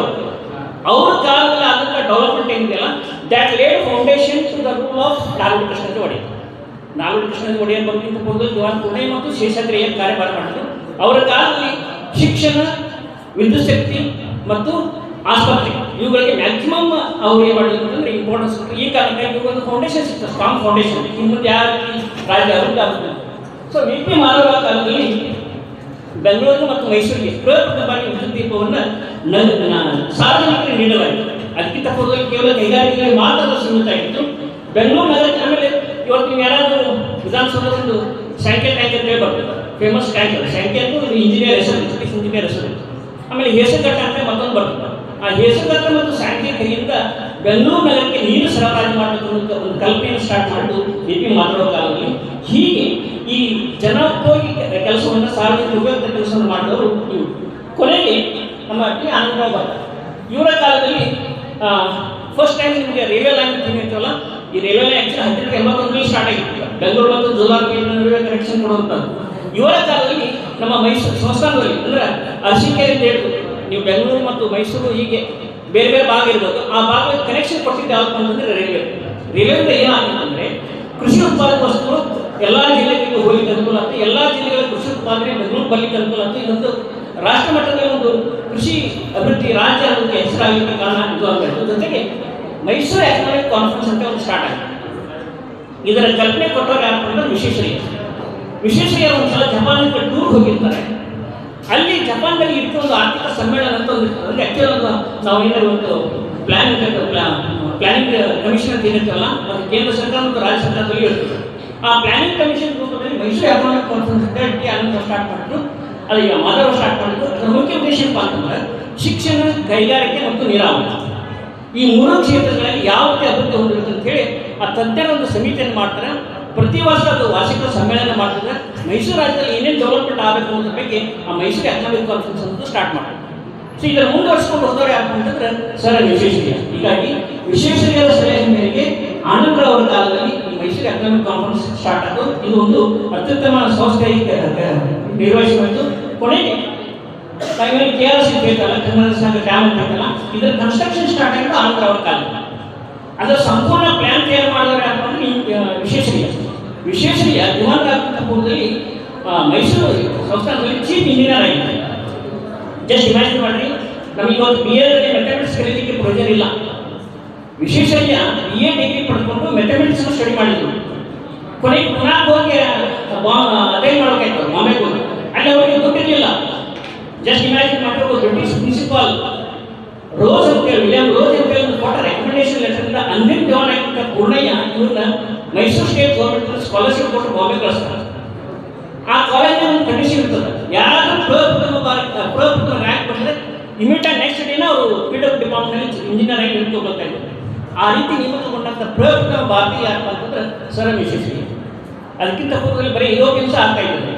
ಸೊ ಹೀಗೆ ಒಂದು ಪ್ರತಿಭಾವಂತ ವಿದ್ಯಾರ್ಥಿ ತನ್ನ ಹುದ್ದೆಗೆ ರಾಜೀನಾಮೆ ನೀಡಿ ಚೀಫ್ ಇಂಜಿನಿಯರ್ ಆಗಿ ಮೈಸೂರಿಗೆ ಬಂದ ತಕ್ಷಣ ಇವರು ಈ KRS ಡ್ಯಾಮ್ ಕಟ್ಟಲಿಕ್ಕೆ ಒಂದು ಯೋಜನೆ ನಿರೂಪಣೆ ಮಾಡ್ತಾರೆ. ಆಮೇಲೆ ಅವ್ರು ಹೇಳ್ತಾರೆ, ಈ ಡ್ಯಾಮ್ ಕಟ್ಟಲಿಕ್ಕೆ ನಾವು ಯಾವುದೇ ರೀತಿಯ ವಿದೇಶಿ ವಸ್ತುಗಳನ್ನು ಉಪಯೋಗ ಮಾಡಬಾರ್ದು, ಕಂಪ್ಲೀಟಾಗಿ ದೇಶೀಯ ವಸ್ತುಗಳನ್ನು ಉಪಯೋಗ ಮಾಡೋದಕ್ಕೆ ಒಂದು ಕಂಡೀಷನ್ ಅಂತಾರೆ. ಈ ಕಾರಣಕ್ಕಾಗಿ ಅದಕ್ಕೆ ಸಂಬಂಧಪಟ್ಟಂತೆ ಎಲ್ಲ ಪ್ರೊಡಕ್ಷನ್ ಸಹಿತ ಸ್ಟಾರ್ಟ್ ಆಗುತ್ತೆ. ಇವತ್ತು ನಾವು ಆತ್ಮನಿರ್ಭರ ಅಂತ ಇವತ್ತು ಮಾತಾಡ್ತೇವೆ. ನಾವು ಇದನ್ನು ಈ ಕಲ್ಪನೆ ಕೊಟ್ಟವರು ಸರ್ ವಿಶ್ವೇಶ್ವರಯ್ಯ. ಹೀಗೆ ಜವಾಹರ ಕಾಲದಲ್ಲಿ ಆಮೇಲೆ ನಾನು ಇವತ್ತು KPS ಅಂತ ಮಾತಾಡ್ತೀನಿ, ಕರ್ನಾಟಕ ಪಬ್ಲಿಕ್ ಸರ್ವಿಸ್ ಕಮಿಷನ್ ಅಂತೇಳಿ. ಇದು 1907ರಲ್ಲಿ ಮೈಸೂರು ಪಬ್ಲಿಕ್ ಸರ್ವಿಸ್ ಕಮಿಷನ್ ಅಂತ ಸ್ಟಾರ್ಟ್ ಆಯಿತು ಬೆಂಗಳೂರಿನಲ್ಲಿ. ಇವತ್ತು ನೀವು ಯಾವುದಾದ್ರೂ ಒಂದು ಗೌರ್ಮೆಂಟ್ ಡಿಪಾರ್ಟ್ಮೆಂಟ್ ನೋಡಿದ್ರೆ ನಾರ್ತ್ ಕರ್ನಾಟಕಕ್ಕಿಂತ ಹೆಚ್ಚಾಗಿ ಸೌತ್ ಕರ್ನಾಟಕದವರು ಜಾಸ್ತಿ ಈ ಹುದ್ದೆಯಲ್ಲಿ ಇದ್ಕೊಂಡು ರಿಟೈರ್ಡ್ ಆಗಿದ್ದಾರೆ. ಇದಕ್ಕೆ ಕಾರಣ ಅಂದರೆ ಆ ಪಬ್ಲಿಕ್ ಸರ್ವಿಸ್ ಕಮಿಷನ್. ನಮ್ಮವ್ರಿಗೂ ಸಹಿತ ಅಪ್ಲೈ ಮಾಡಿ ಪ್ರಯೋಜನ ಇತ್ತು, ಬಟ್ ನಮ್ಮಲ್ಲಿ ಜನ ಭಾಳ ಕಡಿಮೆ ಜನ ಹೋಗಿ ಅದಕ್ಕೆ ಅಪ್ಲೈ ಮಾಡ್ತಾರೆ ನಾವು ಹುದ್ದೆ. ಈ ಕಾರಣಕ್ಕಾಗಿ ಇವತ್ತೇ ನಾವು ಪಬ್ಲಿಕ್ ಸರ್ವಿಸ್ ಕಮಿಷನ್ ಅಂತ ಹೇಳ್ತಲ್ಲ, ಅದು ಸ್ಟಾರ್ಟ್ ಮಾಡಿದ್ರು ಟಿ ಆನಂದರಾವ್ ಕಾಲ. ಸೊ ಹೀಗೆ ಇವರೆಲ್ಲ ಇಂಜಿನಿಯರ್ಸ್ ಸಹಿತ ಕಾರ್ಯ ಮಾಡಿದ್ರು. ಕೊನೆಗೆ 1912ರಲ್ಲಿ ವಿಶ್ವೇಶ್ವರಯ್ಯ ಜವಾನರಾಗಿ ಕಾರ್ಯನಿರ್ವಹಿಸ್ತಾರೆ. ನಿಮ್ಗೆ ಗೊತ್ತಿರಲಿ, ಮೈಸೂರು ವಿಶ್ವೇಶ್ವರಯ್ಯನವ್ರಿಗೆ ಸಂಸ್ಥಾನದವರು ಮತ್ತು ಟಿ ಆನಂದರಾವ್ ಒಂದು ಲೆಟರ್ ಕಳಿಸ್ತಾರೆ, ನೀವು ನಾಳಿಂದ ದಿವಾನರಾಗಿ ಕಾರ್ಯಭಾರ ಮಾಡಬೇಕಂತ. ಇವರು ಒಂದು ಪತ್ರವನ್ನು ತಮ್ಮ ಎಲ್ಲ ಸಂಬಂಧಿಕರಿಗೆ ಹೇಳ್ತಾರೆ, ನಾನು ಹಿಂಗೆ ದಿವಾನರಾಗಿ ನೇಮಕಗೊಳ್ತಾ ಇದ್ದೇನೆ, ದಯವಿಟ್ಟು ತಾನು ಯಾರು ನನ್ನ ಕಡೆಯಿಂದ ಯಾವುದೇ ಕೆಲಸವನ್ನು ಉಪಯೋಗ ಮಾಡಿಕೊಳ್ಳೋದಿಲ್ಲ ಅಂತ ಮಾತ್ರ ನಾನು ರಕ್ಷಣೆ ಮಾಡ್ಕೊಳ್ತೇನೆ ಅಂತ ಹೇಳ್ತಾರೆ. ಸೊ ಈ ರೀತಿಯಾಗಿ ಒಂದು ಪ್ರಾಮಾಣಿಕತನವನ್ನು ದಿವಾನ್ಶಿಪ್ ವಹಿಸ್ಕೊಳ್ಳೋದಕ್ಕೆ ಪೂರ್ವದಲ್ಲಿ ವಿಶ್ವೇಶ್ವರಯ್ಯನವರು ಕೊಟ್ಟರು. ಕೊನೆಗೆ ಮೈಸೂರು ಮಹಾರಾಜರು ಹೇಳ್ತಾರೆ, ನಿಮಗೆ ನನ್ನ ಅಗತ್ಯ ಇದೆ ಅಂತ ಹೇಳಿ ನಾನು ದಿವಾನರಾಗಿ ಮಾಡ್ತಾ ಇದ್ದೀವಿ, ನನ್ನ ಮಾತಿಗೆ ಅಂದಿಗೆ ಮನ್ನಣೆ ಸಿಗೋದಿಲ್ಲ, ಅವತ್ತು ನಾನು ಈ ಹುದ್ದೆಗೆ ರಾಜೀನಾಮೆ ನೀಡ್ತೀನಿ ಅಂತ ಒಂದು ಕಂಡೀಷನ್ ಹಾಕಿ ಆ ಹುದ್ದೆಯನ್ನು ಅಲಂಕಾರ ಮಾಡ್ತಾರೆ. ಈಗ 1912ರಿಂದ 1918 ಕೇವಲ 6 ವರ್ಷದ ಕಾಲ ಇವರು ಸೇವೆ ಸಲ್ಲಿಸ್ತಾರೆ. ಸೊ ಈ ಒಂದು ಸಂದರ್ಭದಲ್ಲಿ ಇವರು ಮಾಡಿದ್ದೆ ಅಂತಂದರೆ, ನನಗೆ ಹೇಳಿದಾಗೆ ಈ ಮೈಸೂರು ಎಕನಾಮಿಕ್ ಕಾನ್ಫರೆನ್ಸ್ ಅಂತ ಹೇಳ್ತಾರಲ್ಲ, ಅದು ಸ್ಥಾಪನೆ ಮಾಡಿ ಅದನ್ನು ಕಂಟಿನ್ಯೂಸ್ ಆಗಿ ಅದನ್ನು ಮಾಡ್ತಾರೆ. ಕೊನೆಗೆ ಅನೇಕ ಸಭೆಗಳನ್ನು ಮಾಡ್ತಾರೆ, ಸಮಿತಿಗಳನ್ನು ಮಾಡ್ತಾರೆ. ಈಗ ಅದನ್ನು ಮುಂದುವರ್ಸ್ಕೊಂಡು ಹೋಗ್ತಾರೆ. ಕೊನೆಗೆ ಇವರು ಕೈಗಾರಿಕೆ ಮತ್ತು ವಾಣಿಜ್ಯ ಇಲಾಖೆಯನ್ನು ಸ್ಟಾರ್ಟ್ ಮಾಡ್ತಾರೆ. ಸೊ ಯಾವ ರೀತಿ ಇವರು ಒಂದು ಪ್ಲ್ಯಾನ್ ಹೊಂದಿದ್ರು ಅಂತಂದರೆ, ಕೇವಲ ಒಂದು ರಾಜ್ಯ ಅಂತಂದರೆ ಕೇವಲ ಅಗ್ರಿಕಲ್ಚರ್ ಅಷ್ಟೇ ಅಲ್ಲ, ಕೃಷಿಯಲ್ಲಿ ಇರಬೇಕು, ಕೈಗಾರಿಕೆ ಇರಬೇಕು, ಶಿಕ್ಷಣದಲ್ಲಿ ಇರಬೇಕು ಅನ್ನೋ ಕಾರಣಕ್ಕಾಗಿ ಮತ್ತು ವ್ಯಾಪಾರದಲ್ಲಿ ಇರಬೇಕು ಅನ್ನೋ ಕಾರಣಕ್ಕಾಗಿ ಕೈಗಾರಿಕೆ ಮತ್ತು ವಾಣಿಜ್ಯ ಇಲಾಖೆ 1916 ಸ್ಟಾರ್ಟ್ ಮಾಡಿ ಖಾಸಗಿ ವ್ಯಕ್ತಿಗಳಿಗೆ ನುರಿತದಿಂದ ತರಬೇತಿ ಕೊಡಿಸ್ತಾರೆ, ಬ್ಯಾಂಕ್ ಸಾಲವನ್ನು ಕೊಡಿಸ್ತಾರೆ, ಜೊತೆಗೆ ಅದಕ್ಕೆ ಮಾರುಕಟ್ಟೆಯನ್ನು ಸಹಿತ ಕೊಡುವಂಥ ಒಂದು ಒದಗಿಸುವಂಥ ವ್ಯವಸ್ಥೆಯನ್ನು ಸಹಿತ ವಿಶೇಷ ಇಲಾಖೆ ಮುಖಾಂತರ ಮಾಡ್ತಾರೆ. ಇದರ ಜೊತೆಗೆ ನಮ್ಮಲ್ಲಿ ಮೈಸೂರು ಬ್ಯಾಂಕ್ ಸ್ಥಾಪನೆ ಮಾಡಿದ್ದು 1913 ಅಕ್ಟೋಬರ್ 2 ಮೈಸೂರು ವಿಶ್ವೇಶ್ವರಯ್ಯ ಸ್ಟಾರ್ಟ್ ಮಾಡಿದ್ರು. ಅದಕ್ಕಿಂತ ಪೂರ್ವದಲ್ಲಿ ಮದ್ರಾಸ್ನಲ್ಲಿರ್ತಕ್ಕಂಥ ಜನ ಇಲ್ಲಿ ಬಡ್ಡಿ ವ್ಯವಹಾರ ಮಾಡ್ತಾ ಇದ್ದಾರೆ. ಒಂದು ವರ್ಷಕ್ಕೆ 1 ಕೋಟಿ ರೂಪಾಯಿ ಬಡ್ಡಿಯಲ್ಲಿ ಸಂಗ್ರಹ ಮಾಡ್ತಾ ಇದ್ದಾರೆ. ಇದನ್ನು ಮನಗಂಡ ವಿಶ್ವೇಶ್ವರಯ್ಯ ನಮ್ಮ ರಾಜ್ಯದ ಬೃಹತ್ ಬ್ಯಾಂಕ್ ಯಾವುದು ಅಂದ್ರೆ Mysuru state bank of Mysuru. ಕೊನೆಗೆ ಇತ್ತೀಚೆಗೆ ಸ್ಟೇಟ್ ಬ್ಯಾಂಕ್ ಇಂಡಿಯಾ ಅಂತ ವಿಲೀನ ಆಯಿತು. ಹೀಗಾಗಿ ನಾವೆಲ್ಲ ಮೈಸೂರು ಬ್ಯಾಂಕ್ ವಿಶ್ವವಿದ್ಯಾಲಯ ಬ್ಯಾಂಕ್ನಲ್ಲಿ ವಿಶ್ವೇಶ್ವರಯ್ಯ ಫೋಟೋ ಕಾಣುವ ಒಂದು ಉದ್ದೇಶ ಇದೆ. ಇದರ ಮುಖಾಂತರ ಜನರಿಗೆ ಬೇರೆ ಉದ್ದೇಶಕ್ಕಾಗಿ ಸಾಲವನ್ನು ಕೊಡಲಿಕ್ಕೆ ಸ್ಟಾರ್ಟ್ ಮಾಡಿದ್ರು. ನೆಕ್ಸ್ಟ್ ಇಯರ್ ಸ್ಟಾರ್ಟ್ ಮಾಡಿದ್ದು ಮಲೆನಾಡು ಅಭಿವೃದ್ಧಿ ಮಂಡಳಿ ಸ್ಟಾರ್ಟ್ ಮಾಡಿದ್ರು. ನಿಮ್ಗೆ ಗೊತ್ತಿರಲಿ, ಶಿವಮೊಗ್ಗ, ಚಿಕ್ಕಮಗಳೂರು ಮತ್ತು ಹಾಸನ, ಶಿವಮೊಗ್ಗ, ಚಿಕ್ಕಮಗಳೂರು, ಹಾಸನ ಅಂತ ಕೆಲವು ಸಂಸ್ಥೆಗಳು ಬರ್ತಾವ. ಅದರಲ್ಲಿ ಮಲೆನಾಡು ಅಭಿವೃದ್ಧಿ ಮಂಡಳಿ ಅಂತ ಒಂದು ಬರ್ತದೆ. ಈ 3 ಜಿಲ್ಲೆಗಳಲ್ಲಿ 1910 ಸುಮಾರಿಗೆ ಅಂದ್ರೆ ಆ ಅವಧಿಯಲ್ಲಿ ಹೆಚ್ಚು ಮಳೆ ಆಗ್ತಾ ಇತ್ತು. ಎಷ್ಟು ಮಳೆ ಅಂತಂದರೆ ಆ ಬೇಸಿಗೆ ಸಂದರ್ಭದಲ್ಲಿ ಗಿಡದ ಒಣಗಿದ ಎಲೆ ಇರುತ್ತಲ್ಲ, ಅವು ಬಿಟ್ಟು ಕೊಳೆತು ಅದರಿಂದ ರೋಗ ರುಜಿನಗಳು ಉಂಟಾಗ್ತಾ ಇತ್ತು. ಈ ಕಾರಣಕ್ಕಾಗಿ ಈ ಭಾಗದ ಜನ ಎಲ್ಲರ ಚಿತ್ರದುರ್ಗ ಕಡೆ ವಲಸೆ ಹೋಗ್ತಾ ಇತ್ತು. ಇದನ್ನು ತಡೆಗಟ್ಟಬೇಕನ್ನೋ ಕಾರಣಕ್ಕಾಗಿ ಮೈಸೂರು ವಿಶ್ವೇಶ್ವರಯ್ಯ ಮತ್ತು ನಾಲ್ವಡಿ ಕೃಷ್ಣರಾಜ ಆ ಒಂದು ಪ್ರದೇಶದಲ್ಲಿ ಪ್ರವಾಸ ಕೈಗೊಂಡು ಕೊನೆಗೆ ಮಲೆನಾಡು ಅಭಿವೃದ್ಧಿ ಮಂಡಳಿಯಿಂದ ಸ್ಥಾಪನೆ ಮಾಡಿದ್ರು. ಅದು ಇವತ್ತು ಸಹಿತ ಶಿವಮೊಗ್ಗದಲ್ಲಿ ಫಂಕ್ಷನ್ ಮಾಡ್ತಾ ಇದೆ. ಇದಕ್ಕೆ ಈ 3 ಜಿಲ್ಲೆಗಳ ಅಸಿಸ್ಟೆಂಟ್ ಕಮಿಷನರ್ಗಳು, DC ಗಳು, ತಹಸೀಲ್ದಾರ್ಗಳು ಮತ್ತು ಜನಪ್ರತಿನಿಧಿಗಳು ಇವರೆಲ್ಲ ನೇಮಕ ಆಗ್ತಾ ಇದ್ದಾರೆ. ಸೊ ಹೀಗೆ ಈ ಮಲೆನಾಡು ಅಭಿವೃದ್ಧಿ ಮಂಡಳಿ ಅಂತೇಳಿ ಅದನ್ನು ಸ್ಥಾಪನೆ ಮಾಡಿದ್ದಾರೆ. ಜೊತೆಗೆ ಇವರು ಇನ್ನೊಂದೇನು ಕೆಲಸ ಮಾಡಿದ್ರು ಅಂದರೆ, ಇವರು ನಾವು ಶ್ರೀಗಂಧದ ಬಗ್ಗೆ ಹೇಳ್ತೇವೆ. ಇಡೀ ಕರ್ನಾಟಕದಲ್ಲಿ, ಇಡೀ ಜಗತ್ತಿನಲ್ಲಿ ಅತ್ಯುತ್ತಮ ಸುವಾಸನೆಯುಳ್ಳ ಶ್ರೀಗಂಧವನ್ನು ಪ್ರೊಡ್ಯೂಸ್ ಮಾಡ್ತಕ್ಕಂಥ ರಾಜ್ಯ ಯಾವುದಂದ್ರೆ ಒಂದು ಕೇವಲ ಮೈಸೂರು ರಾಜ್ಯ ಮಾತ್ರ. ಅದು ಕೇವಲ 3 ಜಿಲ್ಲೆಗಳಲ್ಲಿ, ಶಿವಮೊಗ್ಗ, ಚಿಕ್ಕಮಗಳೂರು, ಹಾಸನ ಮತ್ತು ಮೈಸೂರು 4 ಜಿಲ್ಲೆಗಳಲ್ಲಿ ಮಾತ್ರ. ಇದೇನಾಗುತ್ತೆ ಅಂತಂದರೆ, ಜಗತ್ತಿನಲ್ಲಿ ಮೊದಲನೇ ಜಾಗತಿಕ ಆದಂಥ ಪೂರ್ವದಲ್ಲಿ ಕೇವಲ ಆಸ್ಟ್ರೇಲಿಯಾ ಮತ್ತು ಜಪಾನ್ನಲ್ಲಿ ಉತ್ಪಾದನೆ ಆಗ್ತಕ್ಕಂಥ ಶ್ರೀಗಂಧವನ್ನು ಮಾಡ್ತಾ ಇತ್ತು. ನಿಮ್ಗೆ ಗೊತ್ತಿದೆ, ಶ್ರೀಗಂಧವನ್ನು ಮೆಡಿಸಿನಲ್ಲಿ ಉಪಯೋಗ ಮಾಡ್ತಾ ಇತ್ತು. ಆಮೇಲೆ ಬೌದ್ಧರು, ನಾವೇ ಊದಿನ ಕಟ್ಟೆಯಾಗಿ ಯೂಸ್ ಮಾಡ್ತಿಲ್ಲ, ಬೌದ್ಧರು ಶ್ರೀಗಂಧದ ಕಟ್ಟಿಗೆಯನ್ನು ಇವತ್ತು ಶ್ರೀಗಂಧ ಪೂಜೆಗಾಗಿ ಉಪಯೋಗ ಮಾಡ್ತಾ ಇದ್ದಾರೆ. ಸೊ ಈ ಸಂದರ್ಭದಲ್ಲಿ ಮೊದಲು ದೇಶೀಯವಾಗಿ ಅದನ್ನ ಎಣ್ಣೆಯನ್ನು ತೆಗಿತಾ ಇದ್ರು. ಅದನ್ನೆಲ್ಲ ಪೂರ್ತಿ ಎಕ್ಸ್ಟ್ರಾಕ್ಟ್ ಮಾಡಲಿಕ್ಕೆ ಆಗ್ತಿಲ್ಲ. ವಿಶ್ವೇಶ್ವರಯ್ಯ ಅಧಿಕಾರಿ ಬಂದ ತಕ್ಷಣ 1916 ಮತ್ತು 1917ರಲ್ಲಿ ಬೆಂಗಳೂರು ಮತ್ತು ಮೈಸೂರಲ್ಲಿ ಕೇವಲ 1 ಲಕ್ಷ ರೂಪಾಯಿ ಉಪಯೋಗ ಮಾಡಿಕೊಂಡು 2 ಶ್ರೀಗಂಧ ಕಟ್ಟಿಗೆ ಎಣ್ಣೆಯನ್ನು ತಯಾರು ಮಾಡ್ತಾರೆ. ಸೊ ಅದರಿಂದ ಇವತ್ತೇನು ನಾವು ಮೈಸೂರು ಸೆಂಟ್ರಲ್ ಸೋಪ್ ಅಂತ ಹೇಳ್ತೇವಲ್ಲ, ಆ ಮೈಸೂರು ಸೆಂಟ್ರಲ್ ಸೋಪ್ ಸ್ಟಾರ್ಟ್ ಆಗಿದ್ದು ಇವ್ರ ಕಾಲದಲ್ಲಿ. ಜಸ್ಟ್ ಇಮ್ಯಾಜಿನ್ ಮಾಡಿ, ಬರೀ 1 ಲಕ್ಷದಿಂದ ಇವತ್ತು ಆ ಮೈಸೂರು ಸೆಂಟ್ರಲ್ ಸೋಪ್ ರಾಯಬೇರೆ ಕೆಲಸ ಮಾಡ್ತಕ್ಕಂಥ ಚಿತ್ರನಟಿಗೆ 6 ಕೋಟಿ ರೂಪಾಯಿ 60 ಕೋಟಿ ರೂಪಾಯಿ ಕೊಡ್ತಾರೆ. ಅಂದ್ರೆ ಅದಕ್ಕೆ ಎಷ್ಟು ಪ್ರಾಫಿಟ್ ಬೇಕು ಅಂತ ತಗೊಳ್ಳಿ. ಸೊ ಈ ರೀತಿಯಾಗಿ ಕೊನೆಗೆ ಶಿವಮೊಗ್ಗದಲ್ಲಿ ಸಹಿತ ಮತ್ತೊಂದು 3ನೇ ಕೇಂದ್ರ ಸ್ಟಾರ್ಟ್ ಮಾಡ್ತಾರೆ. ಕೊನೆಗೆ ಒಂದು ಶ್ರೀಗಂಧ ಕಟ್ಟಿಗೆ ಸಂಪೂರ್ಣವಾಗಿ ಎಣ್ಣೆ ತೆಗಿಲಿಕ್ಕೆ ಏನಾದರೂ ಪ್ರಯೋಜನ ಆಗಬೇಕಂದ್ರೆ 32 ವರ್ಷ ಆಗಿದೆ. ಸೊ ಈ 3 ಕೈಗಾರಿಕೆ ಬೇಕಾದಂತಕ್ಕಂಥ ಕಟ್ಟಿಗೆಯನ್ನು ಸರಬರಾಜು ಮಾಡಲು ವಿಫಲ ಆಗ್ತದ ಕಾರಣಕ್ಕೆ ಈ 3 ವೆಚ್ಚ. ಸೊ ಹೀಗಾಗಿ ಜಗತ್ತಿನ ಅತ್ಯಂತ ಉಪಯುಕ್ತವಾದಂಥ ಎಣ್ಣೆಯನ್ನು ಈ 3 ಕೇಂದ್ರ ಸ್ಟಾರ್ಟ್ ಮಾಡಿದ್ರು. ಕೊನೆಗೆ ಭದ್ರಾವತಿ ಕಬ್ಬಿ ಮತ್ತು ಉಕ್ಕಿನ ಕಾರ್ಖಾನೆ ಇದು ಸ್ಟಾರ್ಟ್ ಮಾಡಿದ್ರು. ಕೊನೆಗೆ ಮೈಸೂರು ಯೂನಿವರ್ಸಿಟಿ 1916 ಸ್ಟಾರ್ಟ್ ಆಯಿತು. ಇಡೀ ದಕ್ಷಿಣ ಭಾರತದಲ್ಲಿ ನಮ್ಮ ಮೈಸೂರು ಸಂಸ್ಥಾನದವರು ತಮ್ಮ ಡಿಗ್ರಿಗಾಗಿ ಮದ್ರಾಸಿನಿಗೆ ಹೋಗಬೇಕಾಗಿತ್ತು. ಈ ಕಾರಣಕ್ಕಾಗಿ 1914 ಸ್ಟಾರ್ಟ್ ಆಯಿತು. ಕೊನೆಗೆ ಧಾರವಾಡ ಹೇಳಿದಾಗೆ 1915ರಲ್ಲಿ ಕನ್ನಡ ಸಾಹಿತ್ಯ ಪರಿಷತ್ತನ್ನು ಸ್ಟಾರ್ಟ್ ಮಾಡಿದ್ರು. ವಿಶ್ವೇಶ್ವರಯ್ಯ ಸಾಧನೆ ಮುಖ್ಯ ಉದ್ದೇಶ ಕನ್ನಡ ಭಾಷೆ ಬೆಳವಣಿಗೆ ಆಗಬೇಕು, ಎಲ್ಲರೂ ಕನ್ನಡ ಕಲಿಬೇಕು ಅಂತ ಸಾಹಿತ್ಯ ಎಲ್ಲರಿಗೂ ಪರಿಚಯ ಆಗಬೇಕು ಅನ್ನೋ ಕಾರಣಕ್ಕಾಗಿ. ಆಮೇಲೆ ಪಬ್ಲಿಕ್ ಲೈಬ್ರರಿ, ಇದಕ್ಕಿಂತ ಮುಂಚೆ ಪಬ್ಲಿಕ್ ಲೈಬ್ರರಿದು ಎಲ್ಲ ಜಿಲ್ಲೆಗಳಲ್ಲಿ ಇರಲಿಲ್ಲ. ಈ ಕಾರಣಕ್ಕಾಗಿ ಅದು ಸಹಿತ ಎಕ್ಸ್ಟೆಂಡ್ ಮಾಡಿದ್ರು. ನಾನು ಹೇಳಿದಾಗೆ ಅಗ್ರಿಕಲ್ಚರ್ ಎಕ್ಸ್ಟೆನ್ಷನ್ ಸೆಂಟರ್ಸ್ ನಮ್ಮಲ್ಲಿ ಬೇರೆ ಬೇರೆ ಭತ್ತವನ್ನು ನಾವು ಬೇರೆ ಬೇರೆ ಬೆಳೆಗಳನ್ನು ಉತ್ತರ ಕರ್ನಾಟಕದಲ್ಲಿ ಬೆಳಿತೀವಿ. ಎಲ್ಲಿಂದ ಸಂಶೋಧನಾ ಕೇಂದ್ರಗಳಿಲ್ಲ.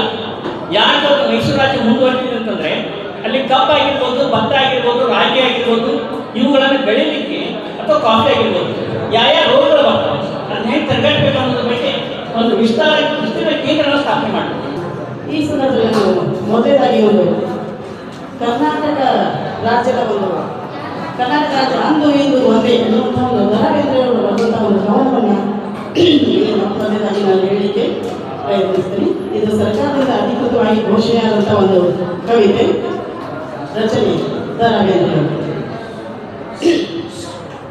ಒಂದೇ ಒಂದೇ ಒಂದೇ ಕರ್ನಾಟಕ ಒಂದೇ, ಹಿಂದೆ ಮುಂದೆ ಒಂದೇ ಕರ್ನಾಟಕ ಒಂದೇ ಒಂದೇ ಒಂದೇ ಒಂದೇ ಕರ್ನಾಟಕ ಒಂದೇ ಹಿಂದೆ ಮುಂದೆ ಒಂದೇ ಕರ್ನಾಟಕ ಒಂದೇ ಹಿಂದೆ ಮುಂದೆ ಒಂದೇ ಕರ್ನಾಟಕ ಒಂದೇ ಜಗದೇಳಿಗೆ ಆಗುವುದಿದೆ ಕರ್ನಾಟಕದಿಂದೇ ಇಲ್ಲಿಯ ಜನಮನ ಭಾಷೆಯು ಕನ್ನಡವದು ಒಂದೇ ಒಂದೇ ಕೆಲವು ಒಂದೇ ಮನವು ಕನ್ನಡಿಗರು ಎಂದೇ ಕುಲ ಒಂದೇ ಛಲ ಒಂದೇ ನೀತಿಯ ನೆಲವೊಂದೇ ಹೀಗೆಲ್ಲದ ಜನವರು ಅವರಿದ್ದರು ಒಂದೇ ಇರದಿದ್ದರು ಒಂದೇ ಕನ್ನಡವೆಂದು ಒಪ್ಪದು ಕರ್ನಾಟಕ ನಿಂದೆ ಒಂದೇ ಒಂದೇ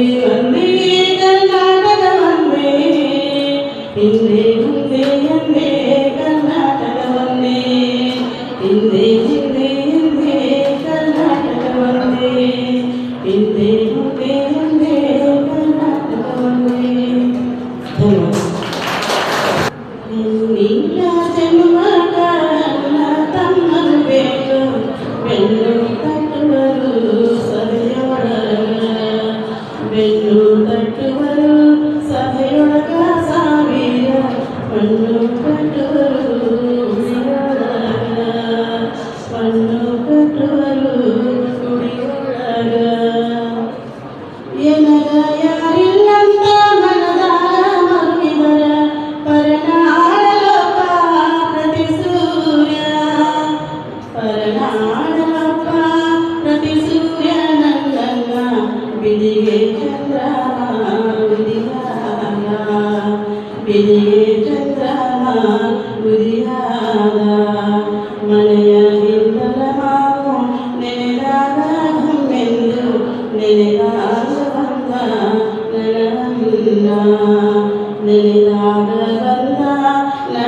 ಅನ್ನ ಬಾಳೆಯ ಗೊಳಿದಾಗ ತೋಳ ತಿರುಗುತ್ತ ಗೊಳಿದಾಗ ತೋಳ ತಿರುಗುತ್ತ ಹೆಣ್ಣಿನ ಜನ್ಮಗ ಅನ್ನ ತಮ್ಮರು ಬೇಕು ಬೆನ್ನು ತಟ್ಟುವರು ಸಭೆಯೊಳಗ ಬೆನ್ನು ತಟ್ಟುವರು ಸಭೆಯೊಳಗ ಸಾವಿರ ಮಣ್ಣು ಕಟ್ಟುವರು ಗುಡಿಯೊಳಗ ಮಣ್ಣು ಕಟ್ಟುವರು ಗುಡಿಯೊಳಗ ಸರದಾರ ಬರುವಾಗ ಸುರಿದಾವ ಮಲ್ಲಿಗೆ ದೊರೆ ನನ್ನ ತಮ್ಮ ಬರುವಾಗ ದೊರೆ ನನ್ನ ತಮ್ಮ ಬರುವಾಗ ಯಾಲಕ್ಕಿ ಗೊಳೆವಾಗಿ ಹಾಲು ಸುರಿದಾವ ಗೊಳೆವಾಗಿ ಹಾಲು ಸುರಿದಾವ ಅನ್ನ ಬರ್ತಾನಂತ ಅಂಗಳಕ ಕೈ ಕೊಟ್ಟು ರನ್ನ ಬಚ್ಚಲಿಗೆ ಮನೆ ಹಾಕಿ ರನ್ನ ಬಚ್ಚಲಿಗೆ ಮನ ಹಾಕಿ ಕೇಳೇನ ತನ್ನಗೆ ರನ್ನ ತವರವರ ತನ್ನಗೆ ರನ್ನ ತವರವರ ಹೆಣ್ಣಿನ ಜನ್ಮಕ ಅಣ್ಣ ತಮ್ಮರು ಬೇಕು ಬೆನ್ನು ತಟ್ಟುವರು ಸಭೆಯೊಳಗ ಬೆನ್ನು ತಟ್ಟುವರು ಸಭೆಯೊಳಗ ಸಾವಿರ ಮಣ್ಣು ಕಟ್ಟುವರು ಗುಡಿಯೊಳಗ ಮಣ್ಣು ಕಟ್ಟುವರು ಗುಡಿಯೊಳಗ ಮಣ್ಣು ಕಟ್ಟುವರು ಗುಡಿಯೊಳಗ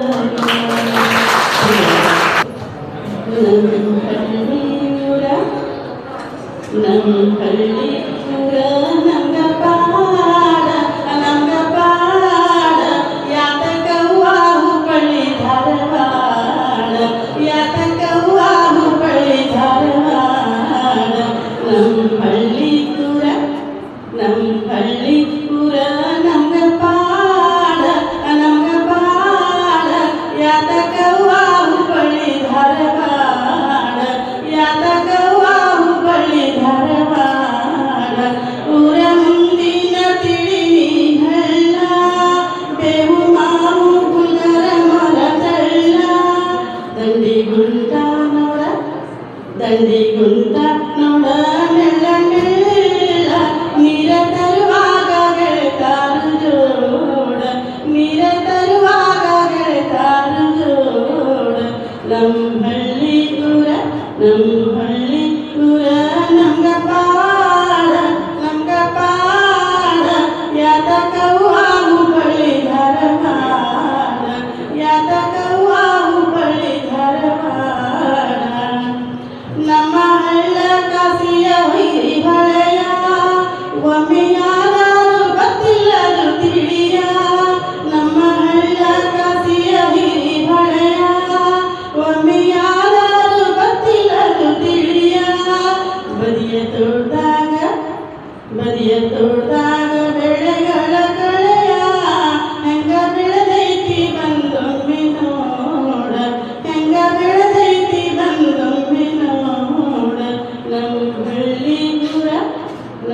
ಹಳ್ಳಿ ಊರ ನಮ್ಗ ಪಾಡ ಯಾತಕವ್ವ ಹುಬ್ಬಳ್ಳಿ ಧಾರವಾಡ ಯಾತಕವ್ವ ಹುಬ್ಬಳ್ಳಿ ಧಾರವಾಡ ಮನೆಯ ತುಂಬ ಕಾಳಿನ ಚೀಲ ನಡು ಮಣಿಯಾಗ ಗಡಗಿಯ ಸಾಲ ಮನೆಯ ತುಂಬ ಕಾಳಿನ ಚೀಲ ನಡು ಮಣಿಯಾಗ ಗಡಗಿಯ ಸಾಲ ತುಂಬಿಸು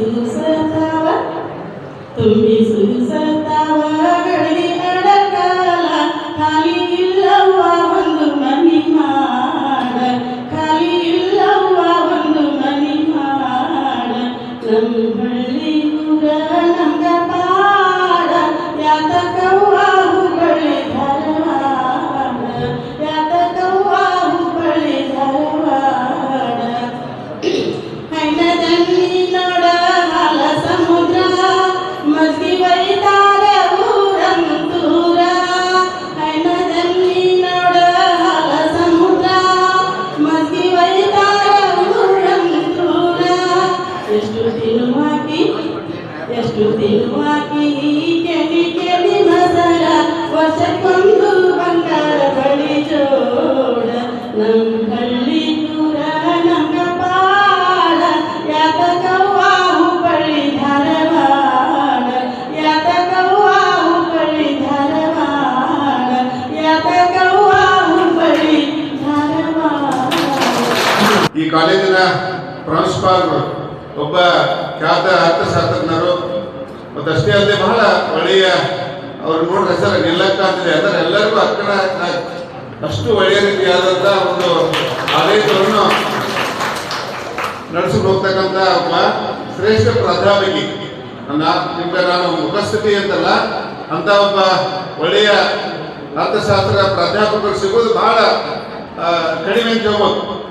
ಮತ್ತು ನಮ್ಮ ಚಚಡಿ ಸರ್ ಇದ್ದರು ಕರ್ನಾಟಕ ಪ್ರಿನ್ಸಿಪಾಲ್ ಅವ್ರ ಕಡೆ ಅವರು PhD ಮಾಡಿಕೊಂಡು ಮತ್ತೆಲ್ಲ ಬಹಳಷ್ಟು ಹಲವಾರು ರಾಜ್ಯ ಮಟ್ಟದಲ್ಲಿ ರಾಷ್ಟ್ರ ಮಟ್ಟದಲ್ಲಿ ಮೇಡಮ್ ಅವರು ಕಾರ್ಯಕ್ರಮ ಮಾಡ್ತಿರ್ತಾರಲ್ಲ. ಈಗ ನಾನು ಕಳೆದ ಒಂದು ವಾರದ ಹಿಂದೆ ಮೇಡಮ್ ಅವರು ನಿಮ್ಮ ಕಾಲೇಜಲ್ಲಿ ಒಂದು ಕಾರ್ಯಕ್ರಮ ಮಾಡ್ಬೇಕಂತೇಳಿ ನಾನು ವಿನಂತಿ ಮಾಡ್ಕೊಂಡು ಕಳೆದ ಒಂದು ವರ್ಷದ ಆಯ್ತು ಒಂದು ವಿನಂತಿ ಆಯ್ತು ಸರ್ ಅಂತ ಮಾಡಿದ್ರು. ಆಯ್ತು ಅಂತೇಳಿ ನಮಗೆ ಒಪ್ಪಿಗೆ ಕೊಟ್ಟರು. ಯಾಕಂದ್ರೆ ನನ್ನ ಉದ್ದೇಶ ಏನಪ್ಪ ಅಂದ್ರೆ ಕನ್ನಡ ಸಾಹಿತ್ಯ ಪರಿಷತ್ತು ನಮ್ಮದೇ ಇದೆ. ಆರ್.ಎನ್. ಶೆಟ್ಟಿ ಕ್ರೀಡಾಂಗಣ ನೋಡಿರ್ಬೇಕಲ್ಲ ನೀವೆಲ್ಲ. ನಾವು ಸಾಮಾನ್ಯವಾಗಿ ನಮ್ಮ ಸಾಹಿತ್ಯ ಭವನದಲ್ಲಿ ಕಾರ್ಯಕ್ರಮ ಮಾಡ್ತೇವೆ. ಆದರೆ ನಮ್ದು ಏನಂದ್ರೆ ಈ ಒಂದು ಸಾಹಿತ್ಯ ಪರಿಷತ್ತು ಬೇರೆ ಬೇರೆ ಒಂದು ಶಾಲಾ ಕಾಲೇಜಿಗೆ ಹೋಗಿ ನಮ್ಮ ಪರಿಷತ್ತು ನಿಮ್ಗೆ ಪರಿಚಯ ಮಾಡಬೇಕನ್ನುವಂಥ ಉದ್ದೇಶ. ಯಾಕಂದ್ರೆ ಇಂಥ ಒಂದು ಕನ್ನಡ ಸಾಹಿತ್ಯ ಪರಿಷತ್ತು ಅಂದ್ರೆ ಏನಪ್ಪ ಅಂತಕ್ಕಂಥ ಒಂದು ವಿಷಯಗಳು ನಮ್ಮ ಜೊತೆಗೆ ಹಂಚಿಕೊಂಡ್ರೆ ನೀವು ಸದ್ಯಕ್ಕೆ ನಮ್ಮ ಸಾಹಿತ್ಯ ಪರಿಷತ್ ಮೆಂಬರ್ ಆಗೋದಿಲ್ಲ. ಬಹಳಷ್ಟು ಈಜಿ ಇದೆಪ್ಪ. ನೀವು ಸದ್ಯಕ್ಕೆ ಇಲ್ಲೇ ಕುಂತ್ಕೊಂಡು ನೀವು ಮೆಂಬರ್ ಆಗ್ಬೋದು. ಒಂದು ಮೊಬೈಲ್ ಫೋನ್ ಯೂಸ್ ಮಾಡ್ತಾರೆ ಗೊತ್ತಿಲ್ಲ, ಮಾಡ್ತಾರೆ ಯೂಸ್ ಇಲ್ಲ, ಯಾರು ಯೂಸ್ ಮಾಡೋದಿಲ್ಲ, ಎಲ್ಲರೂ ಯೂಸ್ ಮಾಡ್ತಾರೆ. ಎಲ್ಲ ಸಣ್ಣ ಮಕ್ಕಳು ಹಿಡ್ಕೊಂಡು ಪ್ರತಿಯೊಬ್ಬರು ಸದ್ಯಕ್ಕೆ ಒಂದು ಕಾಲೇಜಲ್ಲ ನಮ್ಮ ಕಾಲೇಜಲ್ಲಿ ನಾನು ಸದ್ಯಕ್ಕೆ ಹುಬ್ಬಳ್ಳಿ ಮಹಿಳಾ ಕಾಲೇಜೊಳಗೆ 30 ವರ್ಷ ಅಲ್ಲಿ ಅರ್ಥಶಾಸ್ತ್ರ ಪ್ರಾಧ್ಯಾಪಕನಾಗಿ ಕೊನೆಗೆ 30 ತಿಂಗಳು ಪ್ರಿನ್ಸಿಪಾಲ್ ಆಗಿ ಕೆಲಸ ಮಾಡ್ತೇನೆ. ನಾವೆಲ್ಲ ಸ್ಟಾರ್ಟಿಂಗ್ ಅಂದ್ರೆ ಕೊರೋನಾ ಬರೋಕ್ಕಿಂತ ಮೊದಲ ಯಾರು ಮೊಬೈಲ್ ಫೋನ್ ಯೂಸ್ ಮಾಡ್ತೀರಿ ಅವ್ರು 500 ರೂಪಾಯಿ ದಂಡ ಹಾಕಿಲ್ಲ. ಏನಕ್ಕೆ ಮೊಬೈಲ್ ಫೋನ್ ಯೂಸ್ ಮಾಡಿದ್ರೆ ಹುಡುಗರ ಕಾನ್ಸಂಟ್ರೇಷನ್ ಕಡಿಮೆ ಆಗ್ತದೆ ಆಗುದೇ. ಬಟ್ ಅನಿವಾರ್ಯವಾಗಿ ಏನು ಕರೋನಾ ಬಂತು, we are insisting to use the mobile phone ಅಂತ ಲೈಕ್. ಯಾಕಂದ್ರೆ we are conducting the classes by online ಎಲ್ಲ ಮಾಡ್ತಿದ್ರೆ ಒಂದು ಕಾಲ ದಂಡ ಹಾಕೋದು ನಾವೇ ಫೋರ್ಸ್ ಮಾಡಿ. ನೀವು ನಂಬ್ತಿರಪ್ಪ, ಎಷ್ಟೋ ಬಡ ಹುಡುಗರಿಗೆ ಒಂದು ಏನೋ ಇಂಟರ್ನೆಟ್ನಲ್ಲಿ ಹಣ ಹಾಕಕ್ಕೆ ಸಾಧ್ಯ ಆಗಿದ್ದಿಲ್ಲ. ನಾವೇ ಸಹಿತ ಹಣ ಕೊಟ್ಟು ತಿಂಗಳ ಅಮೌಂಟ್ ಕೊಟ್ಟು ಎಷ್ಟೋ ಮಕ್ಕಳಿಗೆ ನಾವೆಲ್ಲ ಮೊಬೈಲ್ ಫೋನ್ ಯೂಸ್ ಮಾಡಿರ್ತಕ್ಕಂಥ ಒಂದು ಕಾಲ ಯೂಸ್ ಮಾಡೋದಿತ್ತು. ಮತ್ತೊಮ್ಮೆ ಏನು ಕೊರೋನಾ ಬಂದಂಥ ಸಂದರ್ಭದಲ್ಲಿ ನಾವು ಯೂಸ್ ಮಾಡಿ ಹೇಳೋ ಉದ್ದೇಶ ಏನಪ್ಪ ಅಂದ್ರೆ, ನೀವೆಲ್ಲ ಈ ಒಂದು ಮೊಬೈಲ್ ಫೋನ್ ಬಳಕೆ ಮಾಡಬೇಡೋದಿಲ್ಲ.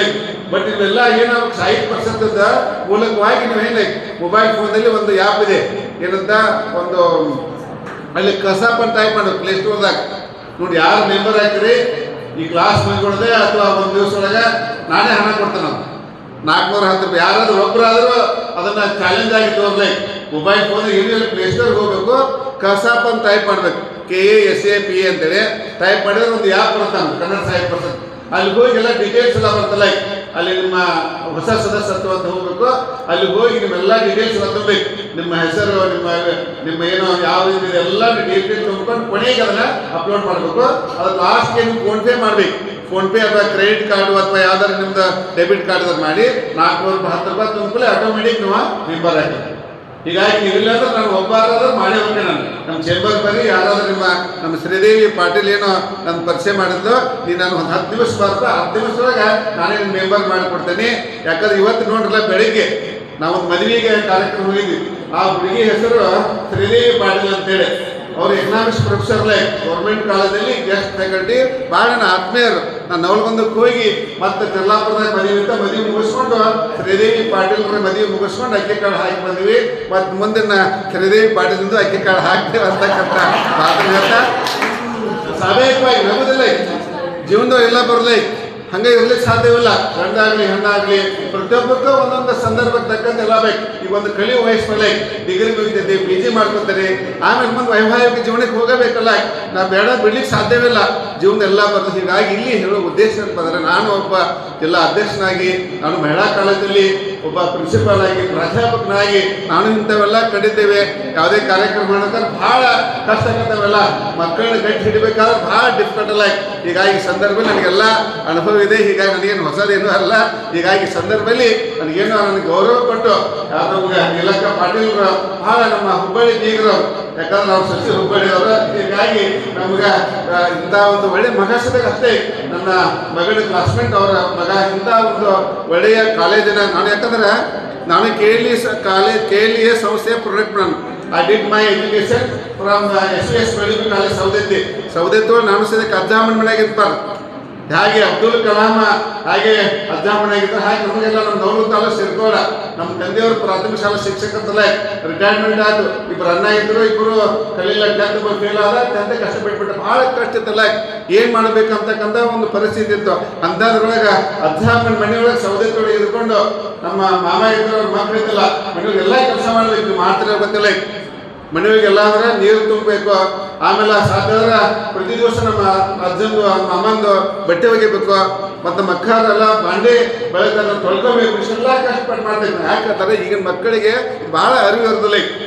ಇಷ್ಟು ಎತ್ತರವಾಗಿ ಬೆಳಿಬೇಕಾದ್ರೆ ಅಜ್ಜಾಮನ ಇಟ್ಕೊಂಡು ಎಲ್ಲ ಕೆಲಸ ಮಾಡಿ, ಅಕಸ್ಮಾತ್ ನಳ ಬರದೇ ಇದ್ರೆ ಮಲಪ್ರಭಾ ಹೊಳಿ ಇದೆ, ಅಲ್ಲಿ ಹೋಗಿ ಅರ್ಬಿ ತೊಗೊಂಡು ಹೋಗಿ ಹೊಕ್ಕೊಂಡು ಮತ್ತೆ ನೀರು ತುಂಬ್ಕೊಂಡ್ಬರ್ಬೇಕಲ್ಲ.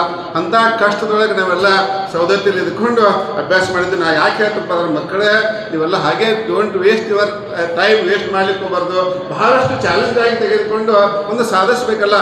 ಹೀಗಾಗಿ ನಾನು ಸಾಹಿತ್ಯದ ಬೆಳವಣಿಗೆ ಆಗಿದ್ದು ಹೇಳ್ತಾರೆ. ಸೌದತ್ತಿ ಒಳಗಿದ್ದಾಗ ಒಂದು ಜ್ಞಾನಕೇಂದ್ರ ಸಂಸ್ಥೆ ಇತ್ತಲ್ಲ, ಅಲ್ಲಿ ಪ್ರತಿ ವಾರಕ್ಕೊಮ್ಮೆ ಧಾರವಾಡದಿಂದ ಪಾಟೀಲ್ ಪುಟ್ಟಪ್ಪ ಅವರು, ಚಂದ್ರಶೇಖರ್ ಪಾಟೀಲ್ ಅವರು, ಬಹಳಷ್ಟು ಗಣ್ಯ ವ್ಯಕ್ತಿಗಳು ಬರ್ತಾ ಇದ್ದಾರೆ. ಎಲ್ಲ ಕಾರ್ಯಕ್ರಮ ಅಟೆಂಡ್ ಆಗ್ತಾ ಇಲ್ಲ.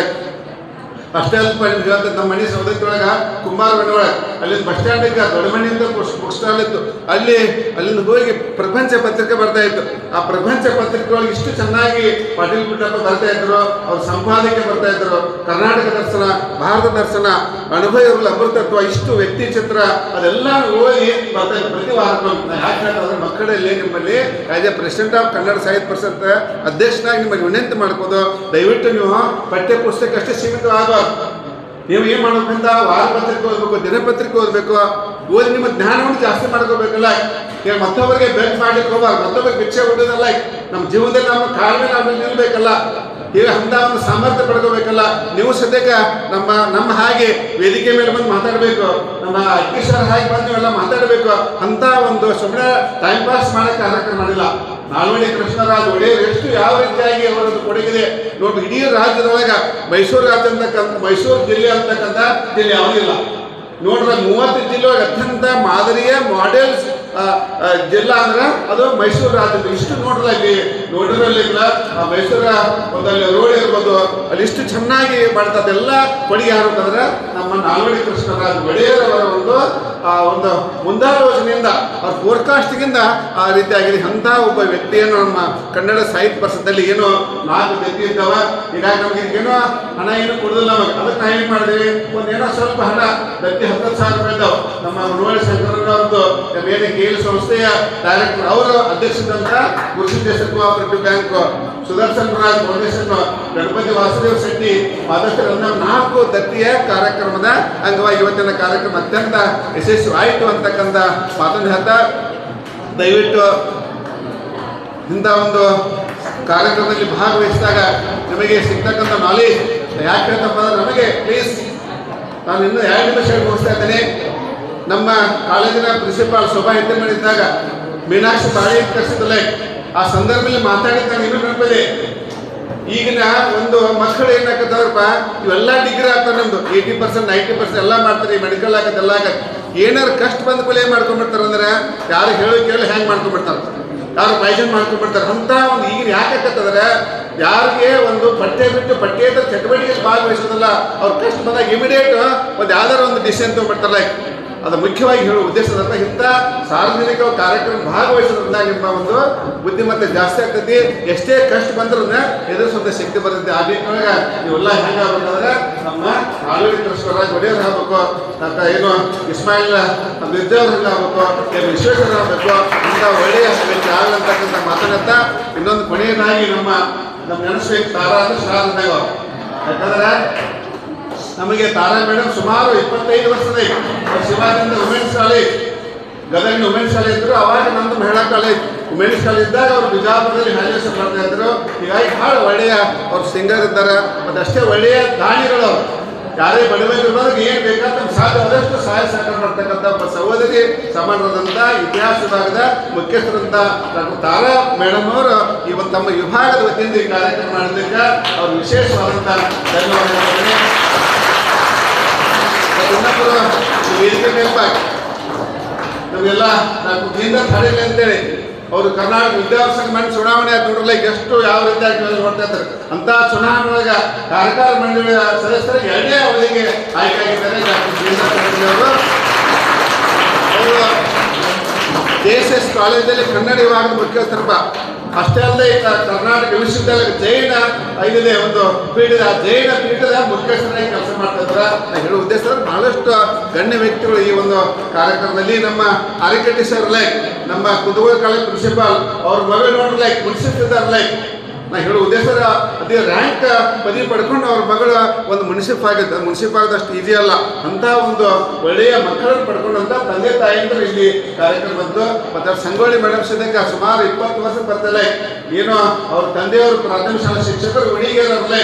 ಹೀಗಾಗಿ ನಾನು ಸೌಲಭ್ಯ ಕಲಿತು ಅಂತ ಒಳ್ಳೆಯ ಏನೋ ತಂದೆಯ ಮಗಳಾಗಿ ಇಂಥ ಒಂದು ಕೆಲಸ ಮಾಡ್ತಾ ಇದ್ದಾರೆ. ಅಷ್ಟೇ ಅಲ್ಲ ನಮ್ಮ ಪ್ರಮಿಳಾ ದಕ್ಕಣ್ಣವ್ರ ಮೇಡಮ್ ಒಟ್ಟಿನಲ್ಲಿ ಇಲ್ಲಿರ್ತಕ್ಕಂಥ ಎಲ್ಲ ಮಕ್ಕಳಿಗೆ ನಾನು ಹೇಳೋ ಉದ್ದೇಶ ಅಂದರೆ ನೀವೆಲ್ಲ ಒಳ್ಳೆಯ ಒಂದು ನಾಲೆಜ್ ಪಡ್ಕೋಬೇಕು, ಅಂಕ ಪಡ್ಕೋಬೇಕು. ಹೀಗಾಗಿ ಅದು ಏನಕ್ಕೆ ಎಷ್ಟೇ ಕಷ್ಟ ಬಂದರೂ ಅದನ್ನು ಎದುರಿಸ್ಬೇಕಲ್ಲ.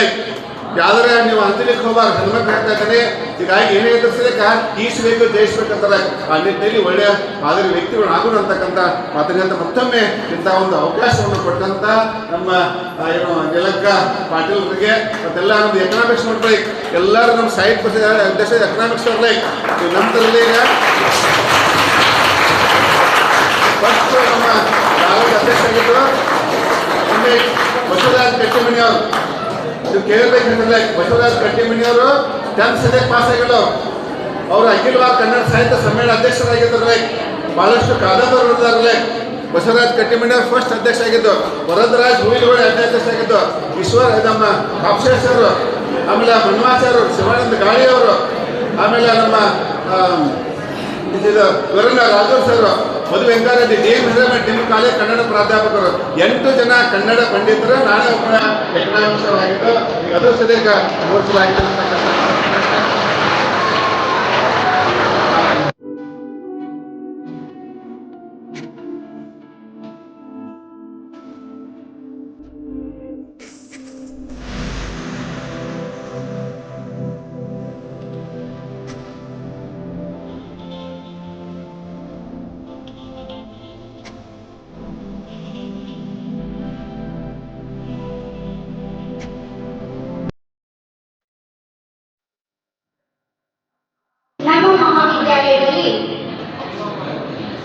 ಜಿಲ್ಲಾ ಕನ್ನಡ ಸಾಹಿತ್ಯ ಪರಿಷತ್ ಧಾರವಾಡ ಹಾಗೂ ಮಹಾವಿದ್ಯಾಲಯದ ಇತಿಹಾಸದ ವಿಭಾಗದ ವತಿಯಿಂದ ಶ್ರೀ ನಲ್ವಡಿ ಕೃಷ್ಣರಾಜ ಒಡೆಯರ್ ಅವರ 141ನೆಯ ಜನ್ಮ ದಿನಾಚರಣೆಯ ಈ ಸುಸಂದರ್ಭದಲ್ಲಿ ವೇದಿಕೆಯ ಮೇಲೆ ಉಪಸ್ಥಿತರಿರುವಂತಹ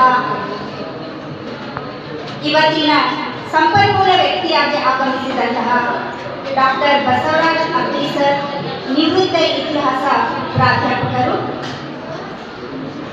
ಡಾಕ್ಟರ್ ಲಿಂಗರಾಜ್ ಅಂಗಡಿ, ಅಧ್ಯಕ್ಷರು, ಜಿಲ್ಲಾ ಕನ್ನಡ ಸಾಹಿತ್ಯ ಪರಿಷತ್ ಧಾರವಾಡ, ಡಾಕ್ಟರ್ ಜಿನದತ್ತ ಹಡಗಲಿ, ಗೌರವ ಕಾರ್ಯದರ್ಶಿಗಳು, ಜಿಲ್ಲಾ ಕನ್ನಡ ಸಾಹಿತ್ಯ ಪರಿಷತ್, ಶ್ರೀಮತಿ ಪ್ರಮೀಳಾ ಚಕ್ಕಣ್ಣವರ್, ರಂಗ ಕಲಾವಿದರು ಧಾರವಾಡ,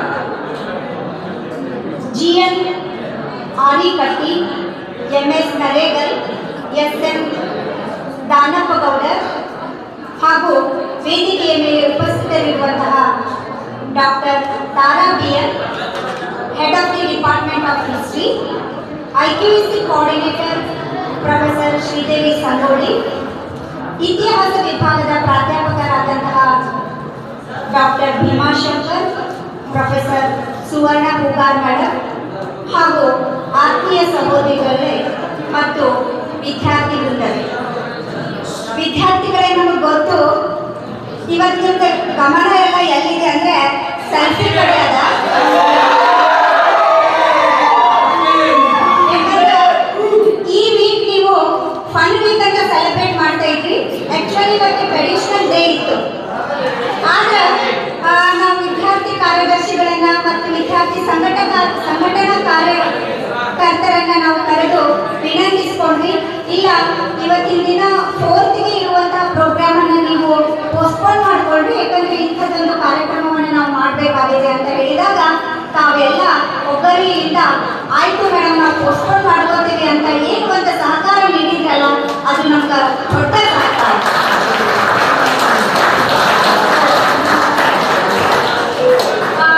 ಲಿಂಗರಾಜ್ ಅಂಗಡಿ ಸರ್ ಹೇಳಿದ ಹಾಗೆ ಅವರು ಹಲವಾರು ಬಾರಿ ನಾನು ಹೇಳ್ತಿದ್ರು, ಮೇಡಮ್ ನಿಮ್ಮ ಕಾಲೇಜಿನಲ್ಲಿ ಒಂದು ಕಾರ್ಯಕ್ರಮವನ್ನು ಮಾಡೋಣ ಅಂತ ಹೇಳ್ತಿದ್ರು. ಆದರೆ ಅದು ಯಾವ್ಯಾವ ಕಾರಣಕ್ಕಾಗಿ ಅದು ಮುಂದೂಡ್ತಾ ಬಂದಿತ್ತು. ಆದರೆ ಇವತ್ತು ಅದು ಕಾರ್ಯಗತಗೊಂಡಿದೆ. ಕೆಲವು ದಿನಗಳ ಹಿಂದೆ ಲಿಂಗರಾಜ್ ಅಂಗಡಿ ಸರ್ ಹೇಳಿದ್ರು, ಮೇಡಮ್ ಕನ್ನಡ ಸಾಹಿತ್ಯ ಪರಿಷತ್ ವತಿಯಿಂದ ಶ್ರೀ ನಾಲ್ವಡಿ ಕೃಷ್ಣರಾಜ ಒಡೆಯರ್ ಅವರ ಜನ್ಮ ದಿನಾಚರಣೆಯನ್ನು ನಿಮ್ಮ ಮಹಾವಿದ್ಯಾಲಯದಲ್ಲಿ ಸೆಲೆಬ್ರೇಟ್ ಮಾಡೋಣ ಅಂತ ಹೇಳಿದ್ದಾರೆ. ಅದಕ್ಕೆ ನನಗೂ ಕೂಡ ಬಹಳ ದಿವಸದಿಂದ ಹಲವಾರು ಕಾರ್ಯಕ್ರಮಗಳನ್ನು ನಾವು ಮುಂದೂಡ್ತಾ ಬಂದಿದ್ವಿ. ಅದಕ್ಕೆ ನನಗೇನು ಅನಿಸ್ತಂದ್ರೆ ನಮ್ಮ ವಿದ್ಯಾರ್ಥಿಗಳಿಗೆ ಏನದಲ್ಲ ಫನ್ ವೀಕ್, ಅದರಲ್ಲಿ ಒನ್ ಡೇ ಪೋಸ್ಟ್ಪೋನ್ ಮಾಡಿ ಈ ಒಂದು ಅಮೂಲ್ಯವಾದಂತಹ ಕಾರ್ಯಕ್ರಮವನ್ನು ನಾವು ಮಾಡಲಿಕ್ಕೆ ಸರ್ ಅವರಿಗೆ ಒಪ್ಪಿಗೆಯನ್ನು ನೀಡಿದ್ವಿ. ಸೊ ಅದಕ್ಕೆ ಸರ್ ಅವರಿಗೂ ಕೂಡ ನಮ್ಮ ಕಾಲೇಜಿನಲ್ಲಿ ಕಾರ್ಯಕ್ರಮ ಮಾಡಬೇಕು ಅನ್ನುವಂಥ ಒಂದು ಇಚ್ಛೆ ಏನದಲ್ಲ ಬಹಳ ಬಲವಾಗಿತ್ತು. ಯಾಕಂದರೆ ಇಲ್ಲೇ ಮಾಡಬೇಕು, ಮೃತ್ಯುಂಜಯ ಕಾಲೇಜಿನಲ್ಲೇ ಮಾಡಬೇಕು, ಅದು ಒಂದು ಅನ್ಯೋನ್ಯತೆ, ನಮ್ಮ ಸಂಸ್ಥೆಯೊಂದಿಗೆ ಅವ್ರಿಗಿರುವಂಥ ಒಂದು ಅನ್ಯೋನ್ಯ ಭಾವನೆಯಿಂದ ಆ ಒಂದು ಬಲವಾದಂಥ ಇಚ್ಛೆ ಅವರಲ್ಲಿತ್ತು. ಸೊ ಇವತ್ತಿನ ಇಂಥ ಕಾರ್ಯಕ್ರಮಗಳನ್ನು ಮಾಡುವಂಥ ಉದ್ದೇಶ ಏನು, ಯಾಕೆ ನಾವು ಈ ಕಾರ್ಯಕ್ರಮಗಳನ್ನು ಮಾಡಬೇಕು ಅಂತಂದರೆ, ಮಹಾನ್ ವ್ಯಕ್ತಿಗಳ ಕೊಡುಗೆ ಈ ನಾಡಿಗೆ ಎಷ್ಟು ಅಮೂಲ್ಯವಾಗಿದೆ, ಅವರ ಕೊಡುಗೆಗಳೇನು, ಮಹಾನ್ ವ್ಯಕ್ತಿಗಳ ನಾಲ್ವಡಿ ಕೃಷ್ಣರಾಜ ಒಡೆಯರ್ ಅವರ ಆಡಳಿತ ವೈಖರಿಯನ್ನು ತಿಳ್ಕೊಳ್ಳಿಕ್ಕೆ, ಅವರ ಪ್ರಾಮಾಣಿಕ ಆಡಳಿತವನ್ನು ತಿಳ್ಕೊಳ್ಳಿಕ್ಕೆ, ಪ್ರಜೆಗಳ ಬಗ್ಗೆ ಅವರಿಗಿರುವಂತಹ ಕಳಕಳಿಯನ್ನು ತಿಳ್ಕೊಳ್ಳಿಕ್ಕೆ ನಾವು ಈ ಕಾರ್ಯಕ್ರಮವನ್ನು ಮಹಾವಿದ್ಯಾಲಯದಲ್ಲಿ ಆಯೋಜಿಸಿದ್ದೆವು. ಸೊ ಇಲ್ಲಿ 1940 ಇಡೀ ಕರ್ನಾಟಕಕ್ಕೆ, ಇಡೀ ಕರುನಾಡಿಗೆ ಒಂದು ಸುವರ್ಣ ಯುಗದ ಸಂಭ್ರಮ, ಒಂದು ಸಮೃದ್ಧಿಯ ಸಂಕೇತದ ವರ್ಷ ಅದು. ಯಾಕೆ ಅಂತಂದ್ರೆ ಇಂತಹ ಒಂದು ಸುವರ್ಣ ಯುಗವಾಗಿ ಸಂಭ್ರಮಿಸುವಂತೆ ಮಾಡಿದವರು ಯಾರು, ಅದಕ್ಕೆ ಕಾರಣೀಕರ್ತರು ಯಾರು ಅಂತಂದ್ರೆ ನಾಲ್ವಡಿ ಕೃಷ್ಣರಾಜ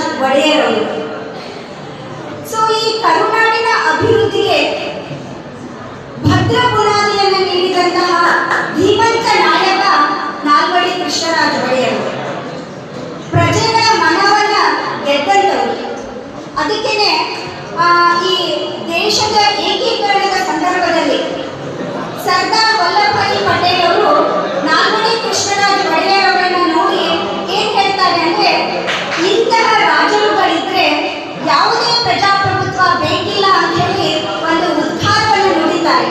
ಅಂಥ ಒಂದು ಪ್ರಜಾಪ್ರೇಮಿಗಳು ನಾಲ್ವಡಿ ಕೃಷ್ಣರಾಜ ಒಡೆಯರ್ ಅವರು ಆಗಿದ್ದರು. ಸೊ ಇವತ್ತಿನ ಸಂಪನ್ಮೂಲ ವ್ಯಕ್ತಿಯಾದಂತಹ ಬಸವರಾಜ ಅಕ್ಕಿ ಸರ್ ಅವರು ಬಹಳ ಚೆನ್ನಾಗಿ ಹೇಳಿದರು. ಸೊ ಮೈಸೂರಿನಲ್ಲಿ ಮೊಟ್ಟ ಮೊದಲ ವಿದ್ಯುತ್ ಉತ್ಪಾದನೆ ಆದದ್ದು ಮೈಸೂರಿನಲ್ಲಿ. ಮೈಸೂರು ಅರಮನೆ ಮೊದಲು ಕಟ್ಟಿಗೆ ಅರಮನೆ ಇತ್ತು, ಆದರೆ ನಂತರ ಅದನ್ನು ಪರಿವರ್ತನೆಗೊಳಿಸಿ ಮೈಸೂರು ಅರಮನೆಯನ್ನ ಕೇವಲ 11 ಲಕ್ಷ ರೂಪಾಯಿಗಳಲ್ಲಿ ನಿರ್ಮಾಣ ಮಾಡಿದಂತಹ ಒಂದು ಸಂದರ್ಭವನ್ನ, ಹಾಗೂ ಮೈಸೂರು ದಸರಾ ಎಕ್ಸಿಬಿಷನ್ ಮತ್ತು ಮೈಸೂರು ಸಿಲ್ಕ್ ಇಂಡಸ್ಟ್ರಿ 1903ರಲ್ಲಿ ಸ್ಥಾಪನೆಯಾದದ್ದು, ಇದನ್ನೆಲ್ಲ ನಮ್ಮವರೇ ಬಹಳ ಚೆನ್ನಾಗಿ ವಿವರಿಸಿದರು. ಅದ್ರ ಜೊತೆಗೆ ಅಣೆಕಟ್ಟನ್ನು ಕಟ್ಟುವಂತಹ ಸಂದರ್ಭದಲ್ಲಿ ಯಾವುದೇ ವಿದೇಶಿ ವಸ್ತುಗಳನ್ನು ಬಳಸೋ ಹಾಗಿಲ್ಲ.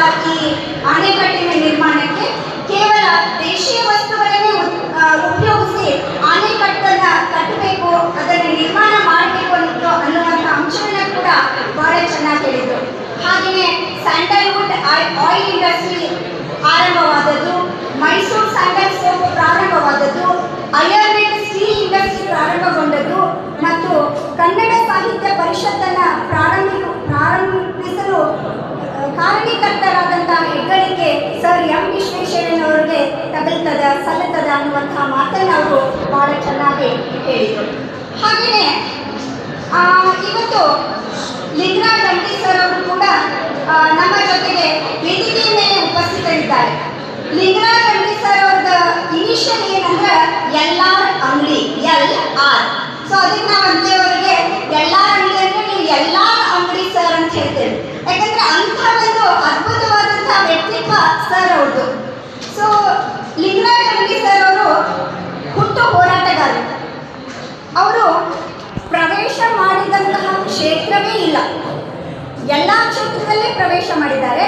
ಮತ್ತು ಯಾವ್ಯಾವ ಕ್ಷೇತ್ರದಲ್ಲಿ ಅವರು ಪ್ರವೇಶವನ್ನು ಮಾಡಿದ್ದಾರೆ ಅಲ್ಲೆಲ್ಲ ತಮ್ಮದೇ ಆದಂಥ ಒಂದು ಅಚ್ಚನ್ನು ಅವರು ಮೂಡಿಸಿದ್ದಾರೆ.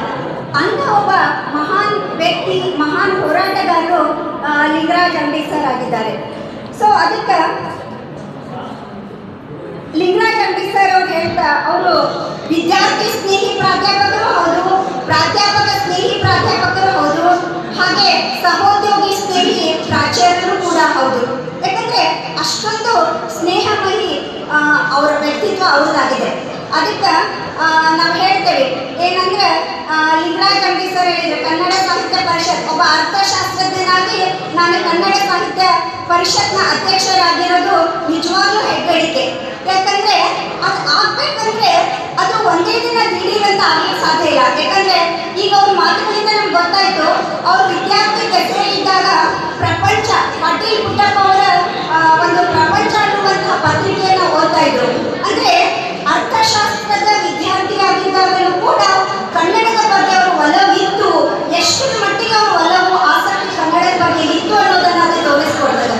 ಸೊ ಅದರಿಂದಾಗಿ ಅವರು ಈ ಕನ್ನಡ ಸಾಹಿತ್ಯ ಪರಿಷತ್ತಿನ ಅಧ್ಯಕ್ಷರಾಗಲಿಕ್ಕೆ ಯಶಸ್ಸನ್ನು ಗಳಿಸಲಿಕ್ಕೆ ಸಾಧ್ಯವಾಗಿದೆ. ಸರ್ ಹೇಳಿದ್ರು, ಎಲ್ಲ ಕಾರ್ಯಕ್ರಮಗಳಲ್ಲಿ ವಿದ್ಯಾರ್ಥಿಗಳು ಅಟೆಂಡ್ ಆಗಬೇಕು, ಇಲ್ಲಿ ಮಾತನಾಡಿದಂಥ ವ್ಯಕ್ತಿಗಳನ್ನ ನೀವು ನೋಟ್ಸ್ ಮಾಡ್ಕೋಬೇಕು, ಅವೆಲ್ಲ ಮುಂದೆ ನಿಮಗೆ ಭಾಳ ಹೆಲ್ಪ್ ಆಗ್ತವೆ ಅನ್ನುವಂಥ ವಿಷಯವನ್ನು ಕೂಡ ನಮ್ಗೆ ಭಾಳ ಚೆನ್ನಾಗಿ ಪ್ರಸ್ತುತಪಡಿಸಿದ್ರು.